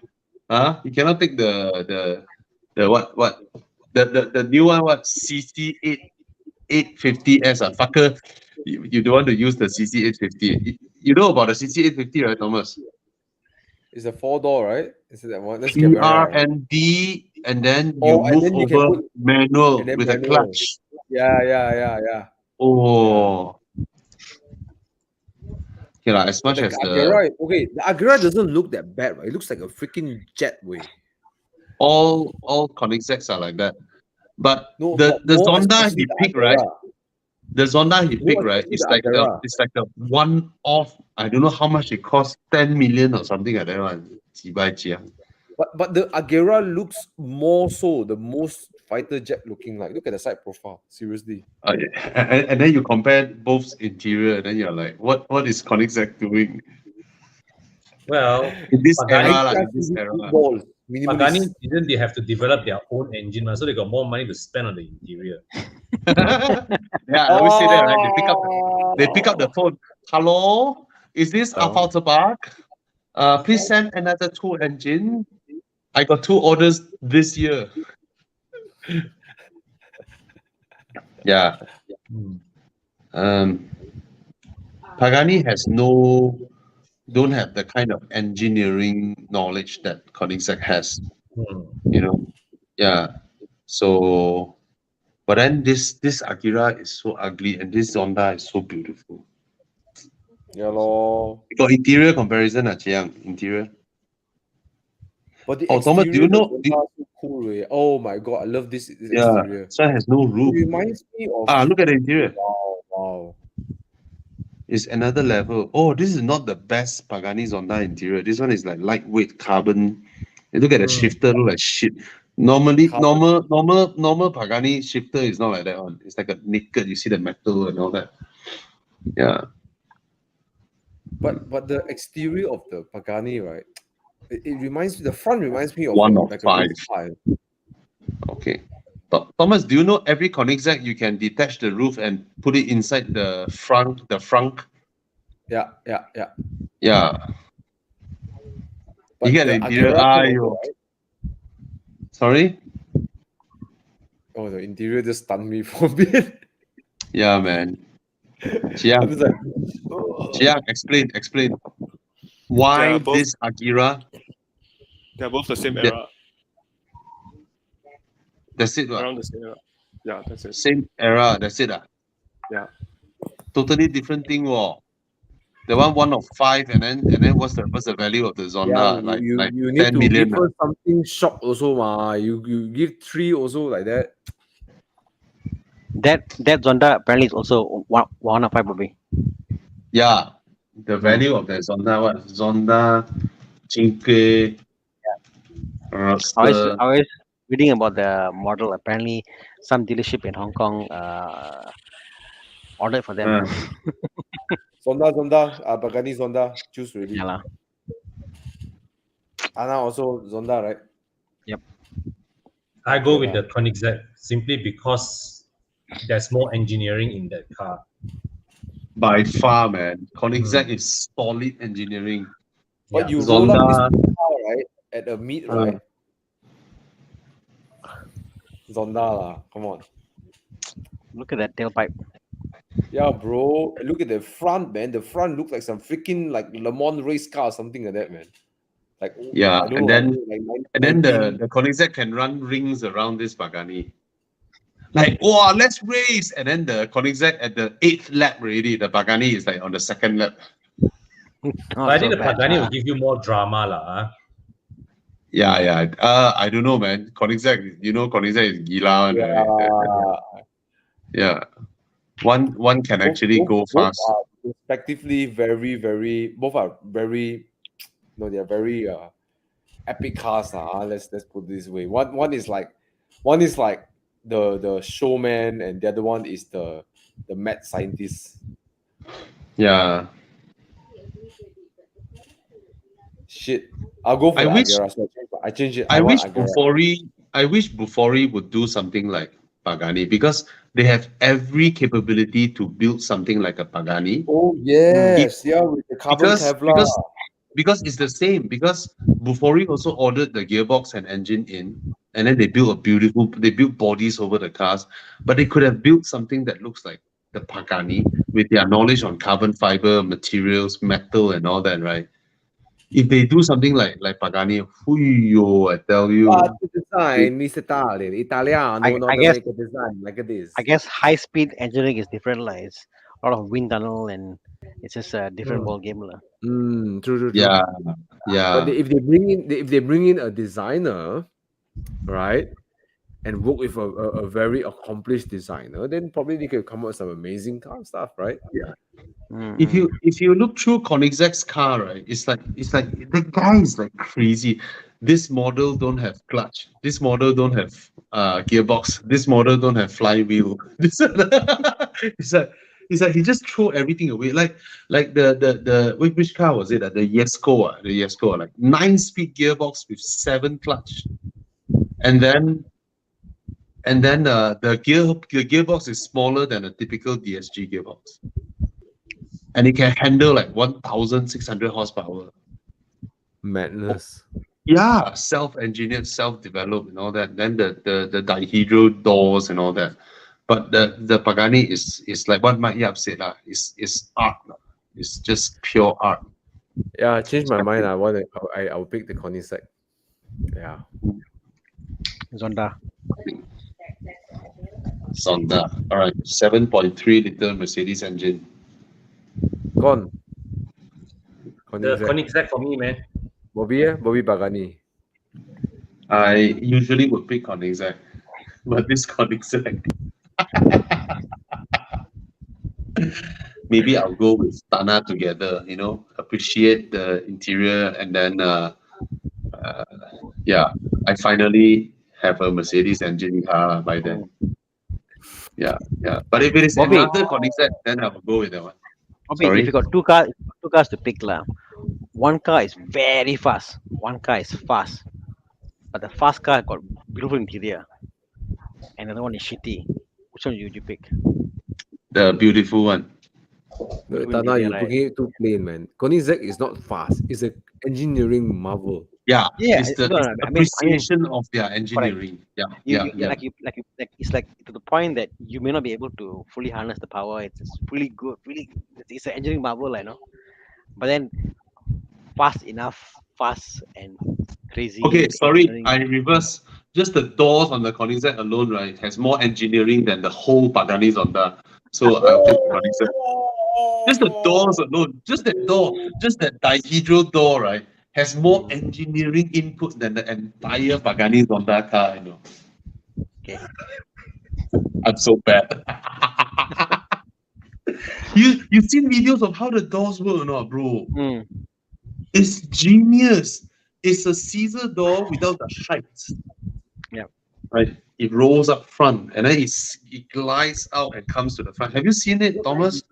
It's straight like that. It's not dihedral. It's I don't know what is it called. The way it moves, right, is it's like holy. Got GIF or not? Can you type GIF? Chiang, you type GIF. That's a video. Then you can see how the doors move. I tell you, it's the kind of door that doesn't take space by width and doesn't take space by height. Yeah. It's And very You know? how the waist Yes. it's not heavy. Yeah. And it fully opens up. Got a GIF file that shows it moving or not. That just click one and see how it moves. You keep the people like regular. these are gems in automotive industry. This is Yes. like the wild card. He's a genius. He's a genius. No, this one is the whole car opening up one. He thinks so much until all his hair fall off already. So genius Yeah, until hair fall off. man. Yeah, man. Yeah, man. And now I realize Darren Chang look like Koenigsegg. He's the Asian Koenigsegg. Hey, no video. Come, I'll share. What are you doing, Chiang? Let's share with everybody. See the door. Give me a second. I'll share. Yeah. Just the Share doors screen. alone, the way it opens and closes. And you can use remote control to open the doors and close. And then Come. the boot cover everything on Koenigsegg. Okay, I play. Yeah. Okay. Fucker ass. Look at that, Thomas. Look at that. It's so freaking cool. Just the doors alone. Whoa, Look at the mechanism. Look at the mechanism. The mechanism is pure sensory. And if you look at the Regera one, right, the way the Regera opens up everything, it blows your mind away. The Regera, just press a button, everything opens hydraulic. Yes. His engineering mind is just another level. Yeah. But Yeah, anyways, that's we're Christian done for von tonight's Koenigsegg. show. If you're watching this show and you haven't, Evo Enduro, guys, you can also just come. You can't do the whole trip. Just do the drive to Penang, or go to Hat Yai, or go to Perlis and come around. We understand that the trip is really far. Not a lot of people sign up. Just flag us off. Why don't you come and send us off? Come to Evo Club Charge Station and send us off. Right? Meet all the friends and all the cars that are all going off. Right? So yeah, you can just log into club.evomalaysia.com, sign up. And you can even buy your sticker. Actually, you can buy a sticker if you're flagging us off.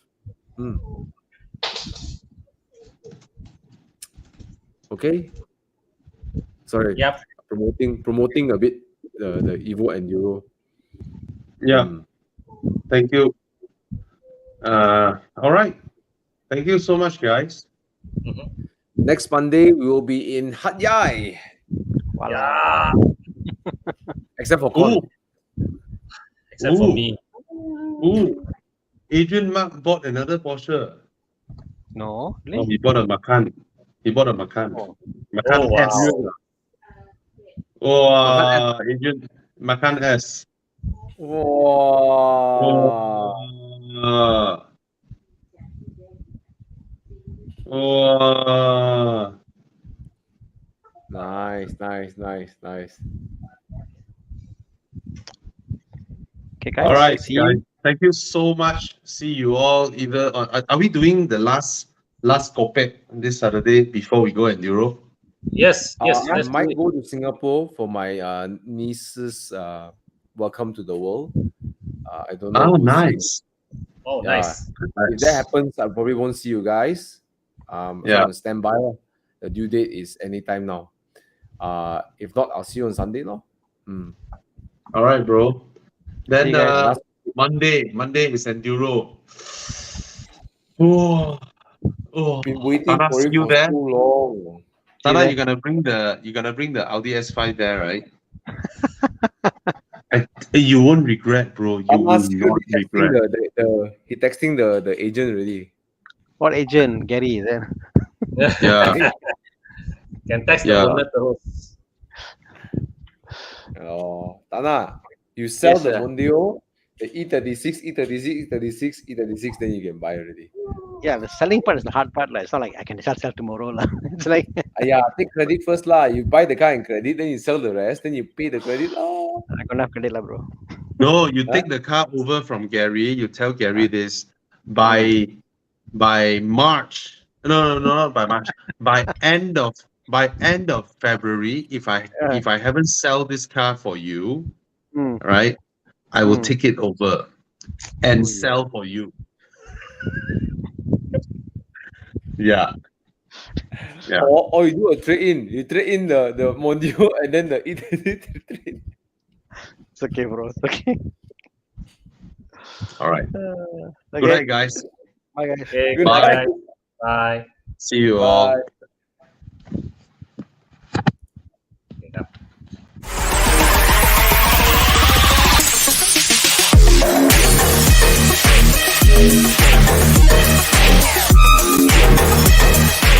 Okay,